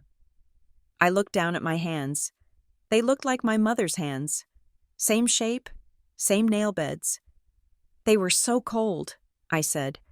When I called them that night, not our problem. I thought they didn't care about me. I thought they were just heartless. It wasn't apathy, Miles said. It was panic. They were terrified. I realized. If they helped me, if they let me come home, or gave me money, it might look like collusion. They had to distance themselves. They had to make me go away, take the $1,000, and disappear. Because if I pulled on the thread, I would find the LLC. And you pulled? Miles said. I pulled. I leaned my head against the cool glass of the window. My parents weren't the masterminds of the arson. They were just the grease in the gears. They were small, frightened people who had sold their only child for a comfortable retirement and then spent 5 years praying the check wouldn't bounce. We need proof, Miles said. Not just his confession in a kitchen. We need paper. Did he say where he kept the records? He said storage, I recalled. I saw boxes in the garage, but they were taped up. He said he was cleaning out the attic. If he is smart, he is destroying them right now, Miles said. But people like that, they never destroy everything. They keep leverage, just in case Marwick Alder tries to stiff them. He mentioned a storage unit, I said, thinking back to the conversation. No, wait, he didn't say it. The boxes said storage. But years ago, I remember getting an email. I thought it was spam. I pulled out my phone. I need to get to Tessa's. I need her laptop. Tessa was waiting for me. She had cleaned up the apartment, but the vibe was still wrong. The air felt violated. She had pushed the furniture against the door like a barricade. You're back, she said, relief washing over her face. I was worried I don't know, taken you. I need your computer, I said. And I need to search my cloud backups, the deep archives. We sat at her kitchen table. I logged into my ancient email account, the one I had used in college. The one I barely checked anymore because it was filled with newsletters and promotional garbage. I searched for keywords. Powell, Dad, storage, contract, nothing. Try the spam filter, Tessa suggested. Or the trash, if it hasn't emptied. It would be from years ago, I said. 5 years, when the LLC was formed. I scrolled back, page after page of digital detritus. Then I saw it. A confirmation email from 2021. Subject account verification. Stone Harbor Storage Cooperative. I opened it. Dear Ruby Powell, thank you for choosing Stone Harbor Storage. Your autopay has been set up for Unit 404. I never rented a unit, I said. Your dad did, Tessa said softly. In your name. Using your email because... Why? Because he's lazy, I said. Or because he wanted the receipts to go somewhere Elaine wouldn't see them. He probably set up a forwarding rule so I wouldn't see them either. But the initial confirmation slipped through. I looked at the address. Stone Harbor Storage was out on the edge of the industrial district, near the old cannery. Unit 404, I said. Error, not found. It's almost funny, Tessa said. She didn't smile. I'm going, I said. If the unit is in my name, I have the legal right to enter it. He can't stop me. Ruby, be careful, Tessa said. She reached out and touched my hand. Her fingers were cold. These people, they know where we live. I know, I said. That is why I have to finish this. I drove to Stone Harbor Storage. It was a bleak facility. Rows of orange corrugated metal doors surrounded by a razor wire fence. The office was a concrete bunker with a flickering neon sign. The clerk was a teenager with headphones around his neck and a distinct lack of interest in his job. I lost my key, I said, putting my driver's license on the counter. Ruby Powell, Unit 404. I need to cut the lock. He looked at the ID. He typed something into the computer. You're paid up through next month, he mumbled. System says you have authorized access, but we charge $50 for a lock cut. Fine, I said. Bill the card on file. He grabbed a pair of massive bolt cutters from behind the desk. Lead the way. We walked down the long, echoing corridor of the climate-controlled section. The air smelled of damp concrete and mothballs. Unit 404. The clerk snapped the padlock. It fell to the ground with a heavy clank. All yours, he said. Walking away, I lifted the rolling door. It rattled in the tracks. The light from the hallway spilled inside. It wasn't full of furniture. It wasn't full of old clothes. It was an office. There was a folding table, a chair, and 3 filing cabinets. On the table sat 2 old laptops and a printer. In the corner was a heavy fireproof lockbox. My father hadn't just used my name. He had built a shadow office to run his shadow company. I walked in and pulled the string for the overhead bulb. I went straight to the filing cabinets. They were organized, meticulously organized. Project Vista, Project Westmere, Project Harborline. I pulled the Harborline file. It was thick. I opened it, and the smell of old paper wafted out. The first document was a consulting agreement between Marwick Alder Holdings and Powell Advisory Services. Scope of work: risk mitigation strategies, regulatory compliance review, and liability shielding for property acquisition at 1400 Harbor Drive. I flipped the page. There was a timeline, a printed Gantt chart. Phase 1 acquisition. Phase 2, tenant attrition strategy. Phase 3, renovation/systems disruption. Phase 4, liquidation event. Liquidation event. They didn't call it a fire. They called it a liquidation event. I turned the page. There was a photograph, a glossy 8x10. It showed the utility chase of Harborline Flats. The wall was opened up, exposing the pipes and wires. Someone had drawn red arrows on the photo, pointing to specific studs in the wall. Drill points, 1, 2, 3. The photo was dated. The timestamp in the corner read October 12, 2025. 4 months before the fire, they had planned the drill points. They had planned the ventilation path. My father had the diagrams in his storage unit. I felt sick. I dropped the file on the table. I looked at the lockbox. It was locked. Obviously. I looked around for a key. I checked the desk drawer. Nothing but pens and a stapler. I checked the top of the filing cabinet. There, taped to the metal, was a small envelope. It had handwriting on it. My mother's handwriting. Curtis. I tore it open. Inside was a key and a note. The note was written on personalized stationery. From the desk of Elaine Powell, which made it seem even more grotesque. Curtis, if Ruby ever finds this, tell her you did it alone. Tell her I knew nothing. She will hate you. But she might forgive a weak father. She will never forgive a mother who chose money over her safety. You have to be the villain in this story so I can try to pick up the pieces later. Do not fail me on this. E. I stared at the note. She knew, I whispered. Elaine hadn't just known. She had orchestrated the cover story. She had decided, in cold blood, that Curtis would take the fall if the house of cards collapsed, so that she could remain the innocent survivor who could potentially manipulate me back into the fold. If Ruby ever finds this, they had anticipated this moment. They had wargamed the scenario where I discovered their crimes. The cruelty was breathtaking. It wasn't impulsive. It was architectural. I took the key and opened the lockbox. Inside were the bank statements for Powell Advisory Services, deposits from Marwick Alder, withdrawals to a generic account in the Cayman Islands, and then transfers back to a domestic account held by Bracken Legal Group, retainers.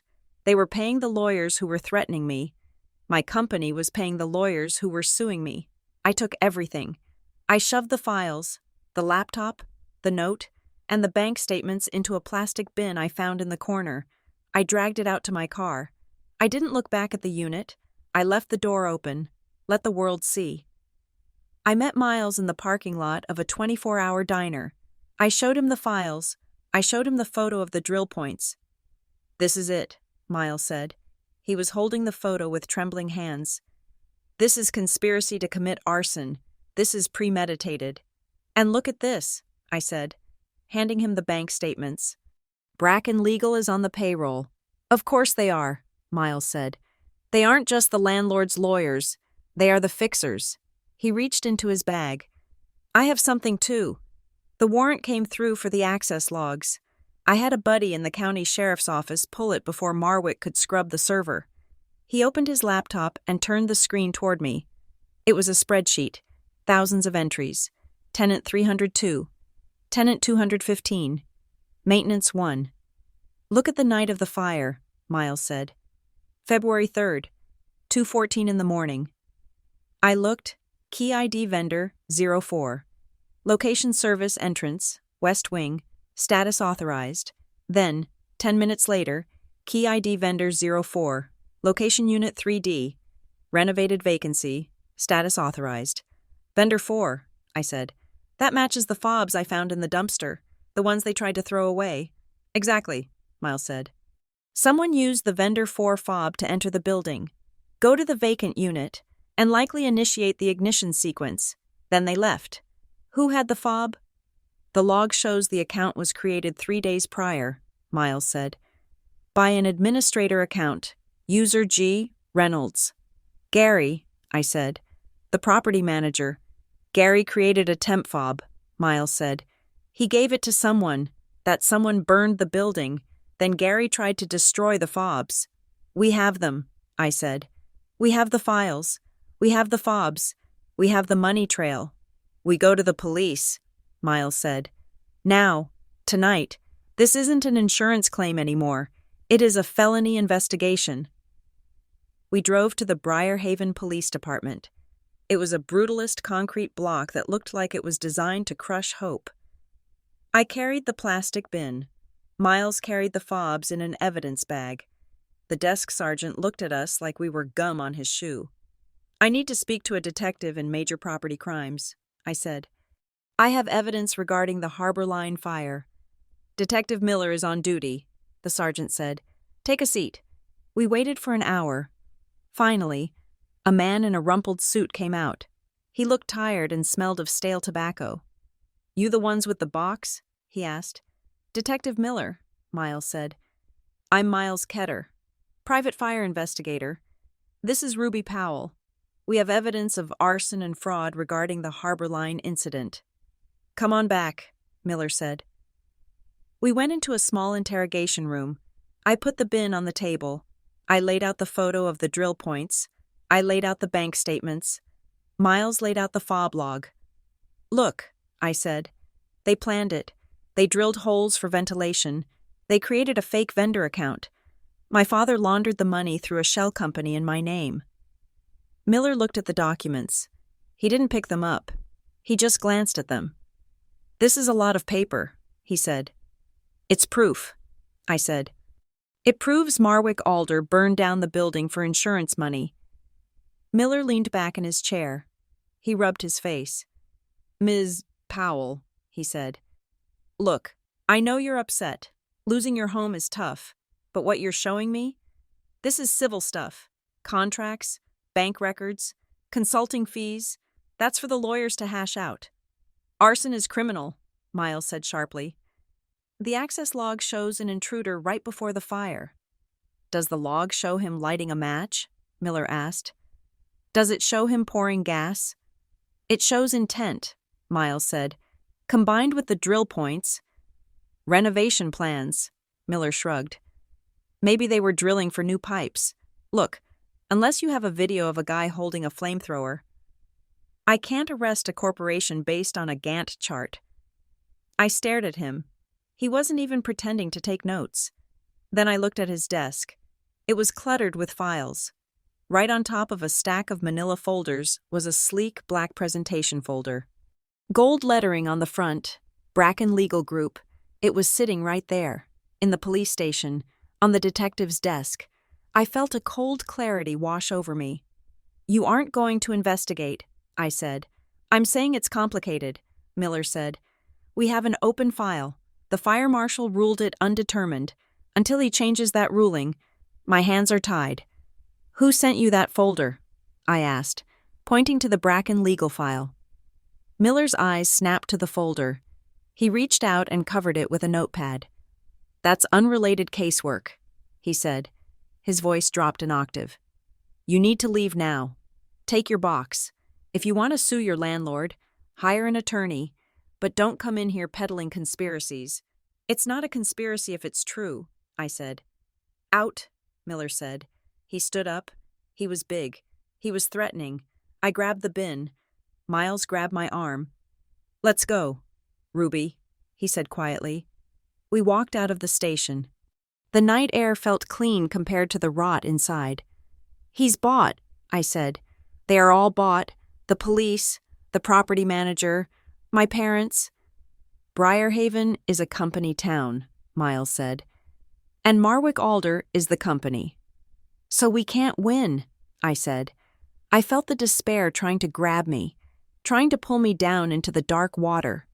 "We can't win here," Miles corrected. "We can't win in Briarhaven." He unlocked the truck. "But Briarhaven isn't the whole world." I looked at the documents in the bin. They were useless here, but they were radioactive. "My job is gone," I said. "My parents are criminals. The police are corrupt. I have nothing left to lose." "That makes you dangerous," Miles said. I looked at him. "Tessa." "What?" "We have to warn Tessa. If they know I came to the police. If Miller calls Bracken." We drove back to Tessa's. She was sitting on the floor in the dark. She was crying. "Tessa." I rushed to her. "What happened? Did they come back?" "No," she sobbed. Ruby, I have to tell you something." "What is it?" "They called me. Yesterday." I froze. "Who?" "A man. He didn't say his name. He said he worked for the holding company. He said if I could convince you to sign the settlement, if I could get you to stop asking questions, they would give me $10,000. "Oh, Tessa." I told him no, Tessa cried. I hung up on him. But Ruby knew where I worked. He knew my mother's name. He said, "Accidents happen to helpful friends." She looked up at me, her face streaked with tears. "I'm scared. Ruby, I'm so scared." "I know," I said. I hugged her. "I'm so sorry I brought this to your door." "It's not your fault," she said. "But we can't stay here. We can't." I stood up. The clarity I had felt in the police station solidified into something harder, something like diamond. "We aren't staying," I said, "and we aren't asking Detective Miller for help." I turned to Miles. "How do we go over their heads?" I asked. "How do we bypass the local corruption?" "The state fire marshal," Miles said. "The Caldwell Bureau. They have a major crimes division that handles complex arson and insurance fraud. They hate local cops who botch investigations, and they hate Marwick Alder." "Why?" "Because Marwick Alder made them look like idiots on the Vistas fire," Miles said. "The Bureau wanted to rule it arson, but the local politics shut them down. They've been waiting for a second swing." "Let's give them the bat," I said. "It's a risk," Miles warned. "Once we call the state, there is no going back. It becomes a public war. Marwick will come at you with everything, lawsuits, slander, maybe worse." I looked at the bin of files. I looked at Tessa, shaking on the floor. I looked at the note from my mother, the woman who had sacrificed me to save her own skin. "Call them," I said. Miles pulled out his phone. He dialed a number from memory. "Captain Vance," Miles said. "It's Ketter. I need you to open a tip line file. Priority 1. He paused, listening. "No, not a hunch," Miles said. He looked at me. "We have the access logs. We have the shell company records. We have the drill point diagrams. And we have a witness willing to testify against her own family." He listened again. "Yeah," Miles said. "She's ready." He handed the phone to me. "Ruby Powell," a gruff voice asked on the other end. "Yes," I said. "This is State Fire Marshal Vance. You understand that providing evidence to a state investigation puts you in a protected witness category, but it also requires full disclosure, no holding back." "I understand," I said. Do you have the documents secured? They are in my hands. Bring them to the Caldwell field office. We are an hour north. Don't stop for gas. Don't stop for food. If you see a tail, drive to the nearest highway patrol station. We're on our way, I said. I hung up. Pack a bag. Tessa, I said. We're going on a road trip. Where? Tessa asked, wiping her eyes. To burn it all down, I said. We loaded the car. I put the bin in the trunk. I put the fobs in my pocket. As we drove out of Briarhaven, I looked back at the city skyline. Somewhere in those lights, my parents were sleeping in their house, thinking they were safe, thinking their secret was buried in a storage unit. Somewhere, the executives at Marwick Alder were drinking wine, thinking they had bought the police and scared the girl into silence. They were wrong. The not our problem girl was gone. The girl driving the car was the problem, and she was coming for them. The arrival of the state fire marshal's convoy was not subtle. They did not come with sirens wailing. They came with the heavy bureaucratic weight of the state government. 3 white SUVs with the state seal on the doors rolled into the Harbor Line Flats parking lot at 8 o'clock in the morning, followed by a mobile command unit that looked like a tour bus designed for war. I watched from Miles's truck, parked across the street. The private security guards, the ones who had shoved me, intimidated me, and thrown away the mail looked suddenly very small. They stood by the gate, radios in hand, but when a man in a windbreaker that said State Fire Marshal stepped out of the lead SUV, they stepped aside. They cut the chain-link fence. They retook the site. By noon, the dynamic in Briarhaven had shifted. The local police, who had been so eager to ignore my evidence, were now standing on the perimeter, trying to look helpful while the state agents ignored them. At 1 o'clock, Harbor Line Residential Management issued a press release. I read it on my phone while sitting in the passenger seat, eating a cold bagel. Harbor Line Management welcomes the involvement of the State Fire Marshal's office. We are fully cooperating with all inquiries to determine the cause of this tragedy. Our priority remains the safety and well-being of our residents. It was a masterclass in corporate gaslighting. At 1:15, a courier bike pulled up to Miles's truck. The rider knocked on the window. Ruby Powell. Yes, he handed me a thick envelope. It wasn't from the state. It was from Bracken Legal Group. I opened it. Cease and desist demand, Ms. Powell. It has come to our attention that you have been disseminating false, defamatory, and privileged information regarding Marwick Alder Holdings and its subsidiaries. Your reckless allegations of criminal misconduct constitute libel per se.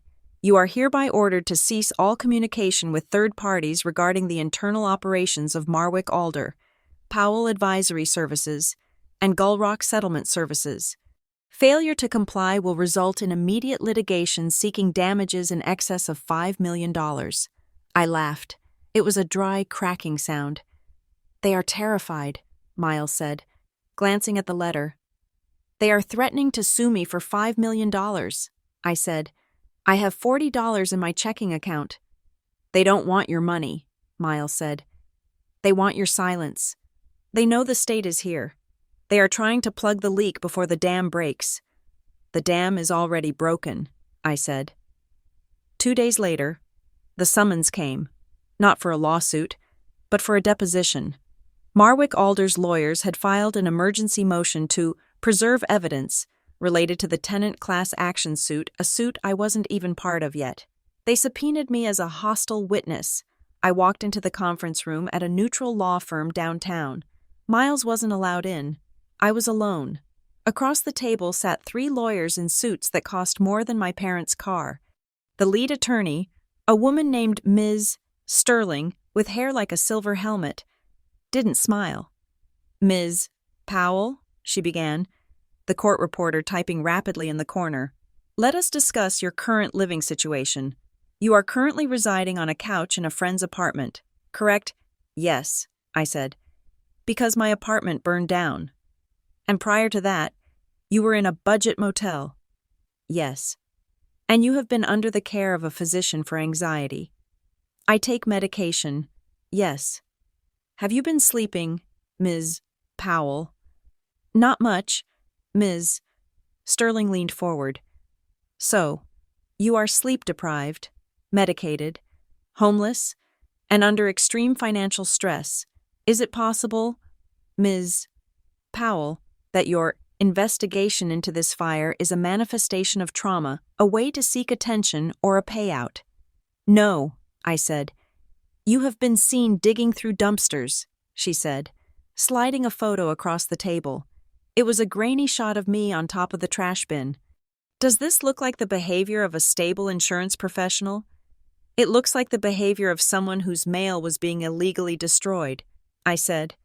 We have reports that you have been harassing staff, she continued, that you have been making wild accusations about fake inspectors and drilled holes. Do you have any engineering degree? Ms. Powell? No. Do you have any certification in fire science? No. Then on what basis do you claim to know more than the official fire department reports? I took a breath. I thought about the box of fobs. I thought about the photo in the storage unit. I thought about Miles, standing outside, steady as a rock.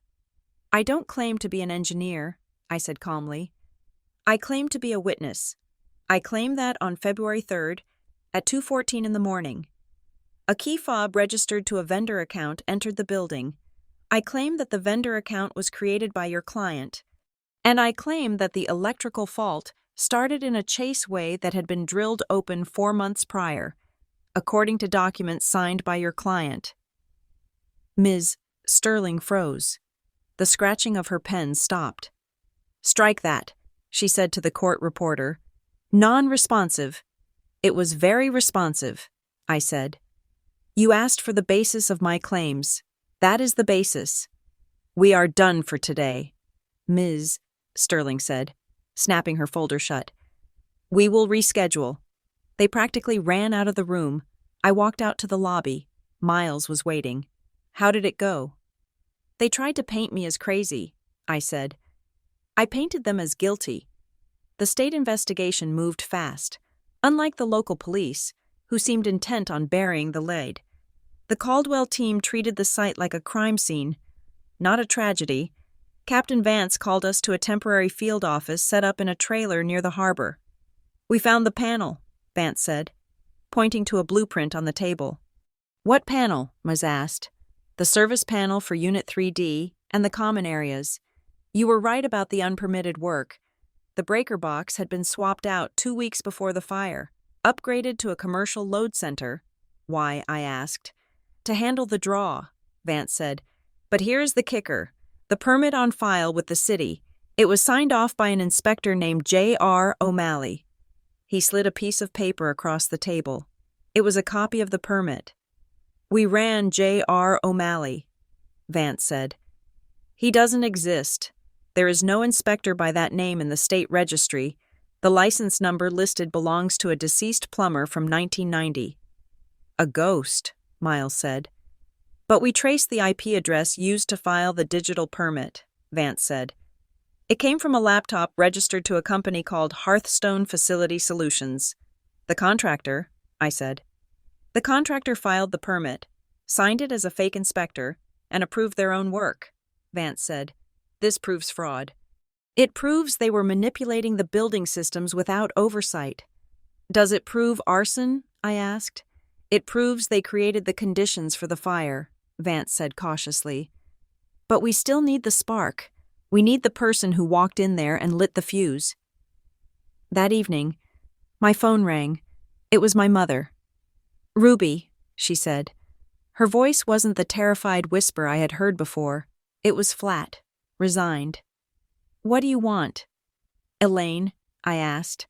I couldn't call her Mom. Not anymore. Meet me, she said.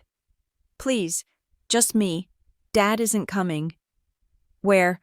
The diner in Westmere Junction, the one near the highway. Please, Ruby, I need to explain. I went. I took Miles with me, but I made him wait in the truck outside. I needed to do this part alone. The diner was empty, bathed in the neon glow of a flickering sign. Elaine was sitting in a booth in the back. She looked small. She was wearing a coat I recognized, one she had bought for a vacation they never took. She was shredding a paper napkin into tiny snow-like piles. I sat down opposite her. I didn't order anything. "You look tired," she said. "I'm homeless," I said. "It takes a toll." Elaine flinched. She looked at her hands. "I didn't want this," she whispered. "You didn't want what, the fire or getting caught?" "I didn't want you involved," she said. She looked up, and her eyes were red-rimmed. "When you called that night, when you said the building was burning, I felt like the ground had opened up. I knew immediately. You knew Dad was involved. I knew he had signed the papers," she said. "I knew he had been worried. For months, he had been saying that Marwick was pushing too hard, that the renovations were aggressive. He tried to back out. Ruby, he really did." "But he didn't," I said. "He kept the money." "We spent the money," she corrected. "The medical bills, the roof, it goes so fast." "So when I called," I said, "you did the math. You realized that if you helped me, if you let me come home, the police might look at us. They might connect the dots. I thought—" Elaine stopped. She took a breath that rattled in her chest. "I thought the fire was the end of it. I thought they did it to erase the evidence, to burn the building down so nobody would ever see the code violations Curtis signed off on. I thought if we just stayed quiet, if we let the insurance handle it, the slate would be wiped clean." "And me?" I asked. "What about my slate?" "I thought you would be fine," she said. "You are strong, Ruby. You always have been. I told myself that a little hardship was better than your father going to prison. I told myself I was protecting the family." "I am the family," I said. "I was the family." "I know," she wept. "I know, and that is why I was so cruel. I had to be. I had to make you hate us, because if you came close, if you saw the boxes, if you asked questions, you would find out. I found out anyway." "You did," she said. "You are smarter than we gave you credit for. Why are you telling me this now?" Elaine reached into her purse. She pulled out an envelope. It wasn't money, it was a letter. "Because I can't do it anymore," she said. "I can't watch you be destroyed by lawyers while we sit in that big house. The not our problem line. It was a lie. Ruby, it is our problem. It was always our problem." She slid the letter across the table. "What is this?" "It's a timeline," she said. "Of every meeting Curtis had with Marwick Alder. Dates, times, names. I kept a diary. I always keep a diary." I stared at the envelope. "Does Dad know you have this?" "No," she said. "He is broken. Ruby, he spends his days staring at the wall. He thinks he can fix it. He thinks he can talk to them." "He can't talk to them," I said. "They are monsters." "I know," Elaine said. She stood up. She looked at me for a long moment, as if memorizing my face. "I am sorry. Ruby, I know that word isn't enough. It will never be enough. But I am sorry." She walked out of the diner. She left the envelope on the table. I watched her get into her car and drive away. I felt a strange, hollow grief. I had lost my parents the night of the fire. But tonight, I realized I had lost them years ago. I had lost them to fear. I went out to the truck. I handed the envelope to Miles. "She kept a diary," I said. Miles opened it. He scanned the pages. "This names the executives," he said. "It names the guy from Hearthstone. This connects the consulting fees to specific meetings about accelerated depreciation and structural compromises. Is it enough?" "It's the roadmap," Miles said. My phone buzzed. A text message. From my father. I stared at the screen. I tried to fix it the way I always fix things, quietly. I didn't want to make a scene. I thought if I just signed the papers, if I just kept the peace, it would go away. I see now that peace is just another word for surrender. It wasn't a confession of arson. It was a confession of character. My father wasn't evil. He was just a coward. He was a man who valued quiet over right. He had let his daughter burn because making a scene was too terrifying. "Let's go," I said to Miles. "I'm done with them." The next morning, the state fire marshal released an update. Ignition source analysis positive for accelerants. Traces of acetone and polyethylene combustion consistent with delayed ignition devices. It was official. It was arson. Captain Vance called us. "We have the what," he said. "We have the how. But the who is still slippery. The vendor fob, vendor 4, we traced the creation of it. But we don't have a visual on who picked it up. The camera at the front desk was malfunctioning that day." "Of course it was," I said. "We suspect an inside coordinator," Vance said. "Someone who knew the camera schedule. Someone who knew exactly when to issue the fob and who to hand it to off the books." "Gary," I said. "We brought Gary in," Vance said. "He lawyered up instantly, didn't say a word. Bracken Legal is shielding him. Unless we can break him, or find the person he gave the fob to, we are stuck at undetermined perpetrator." I went back to Tessa's temporary apartment, a motel room 2 towns over.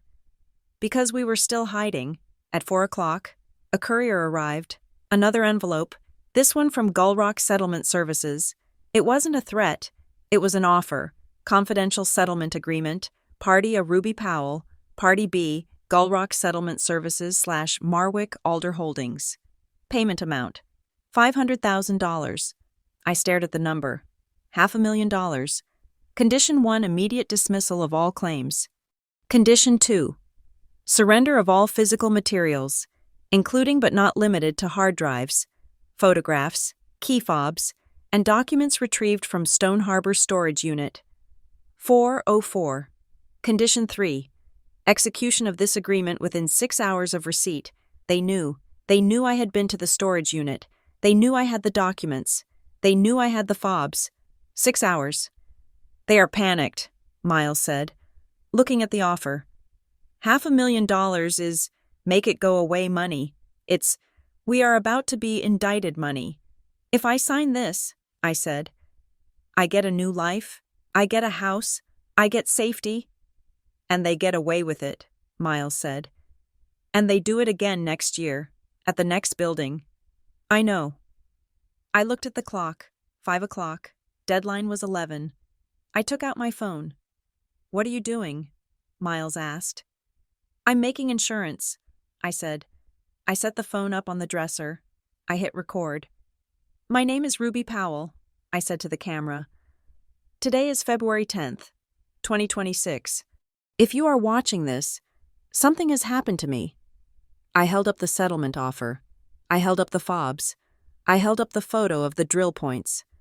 My apartment building, Harborline Flats, was burned down on purpose as part of an insurance fraud scheme orchestrated by Marwick Alder Holdings.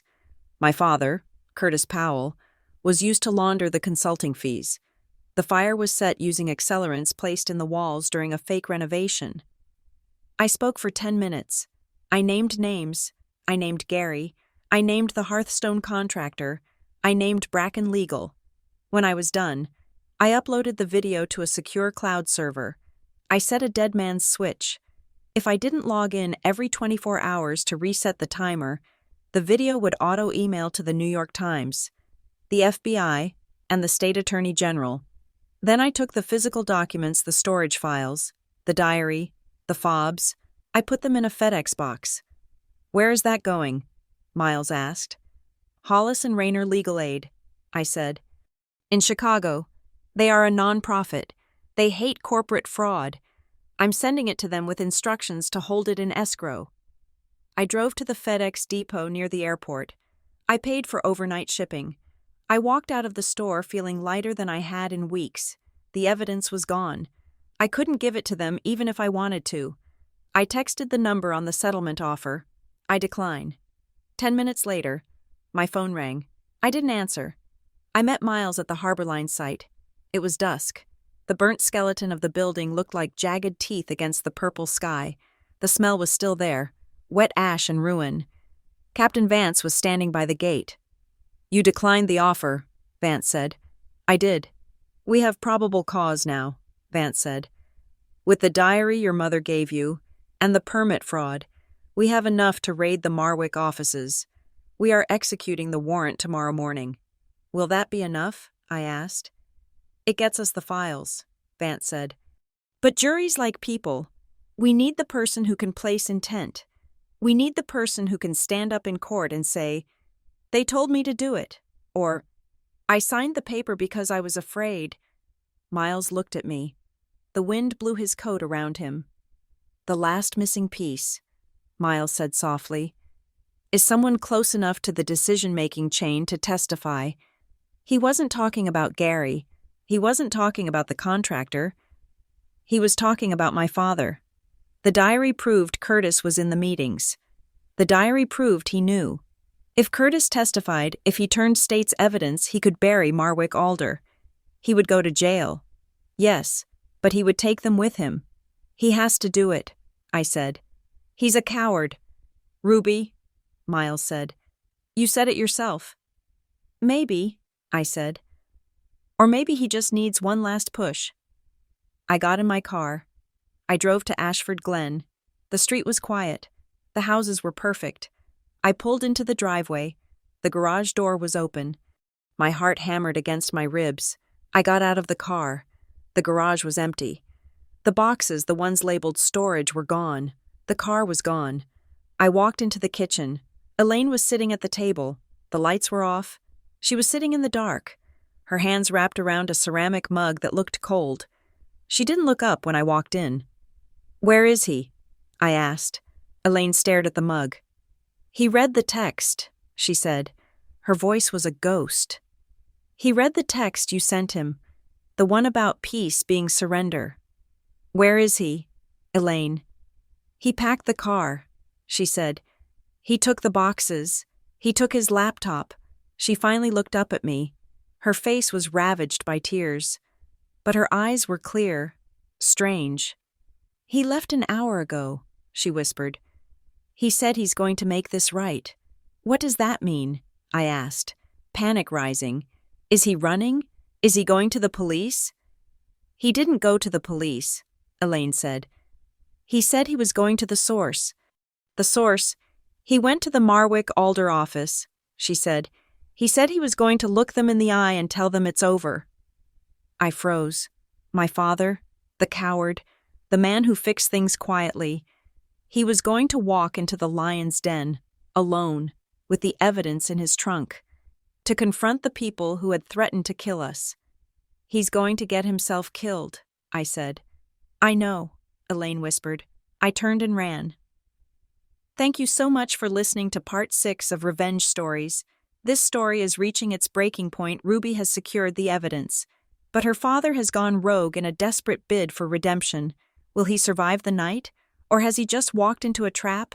I want to know what you think. Is Curtis brave? Or is he making one last fatal mistake?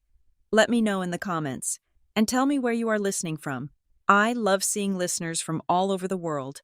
Please make sure to subscribe to the channel so you don't miss the finale. Until next time, stay safe and keep your doors locked.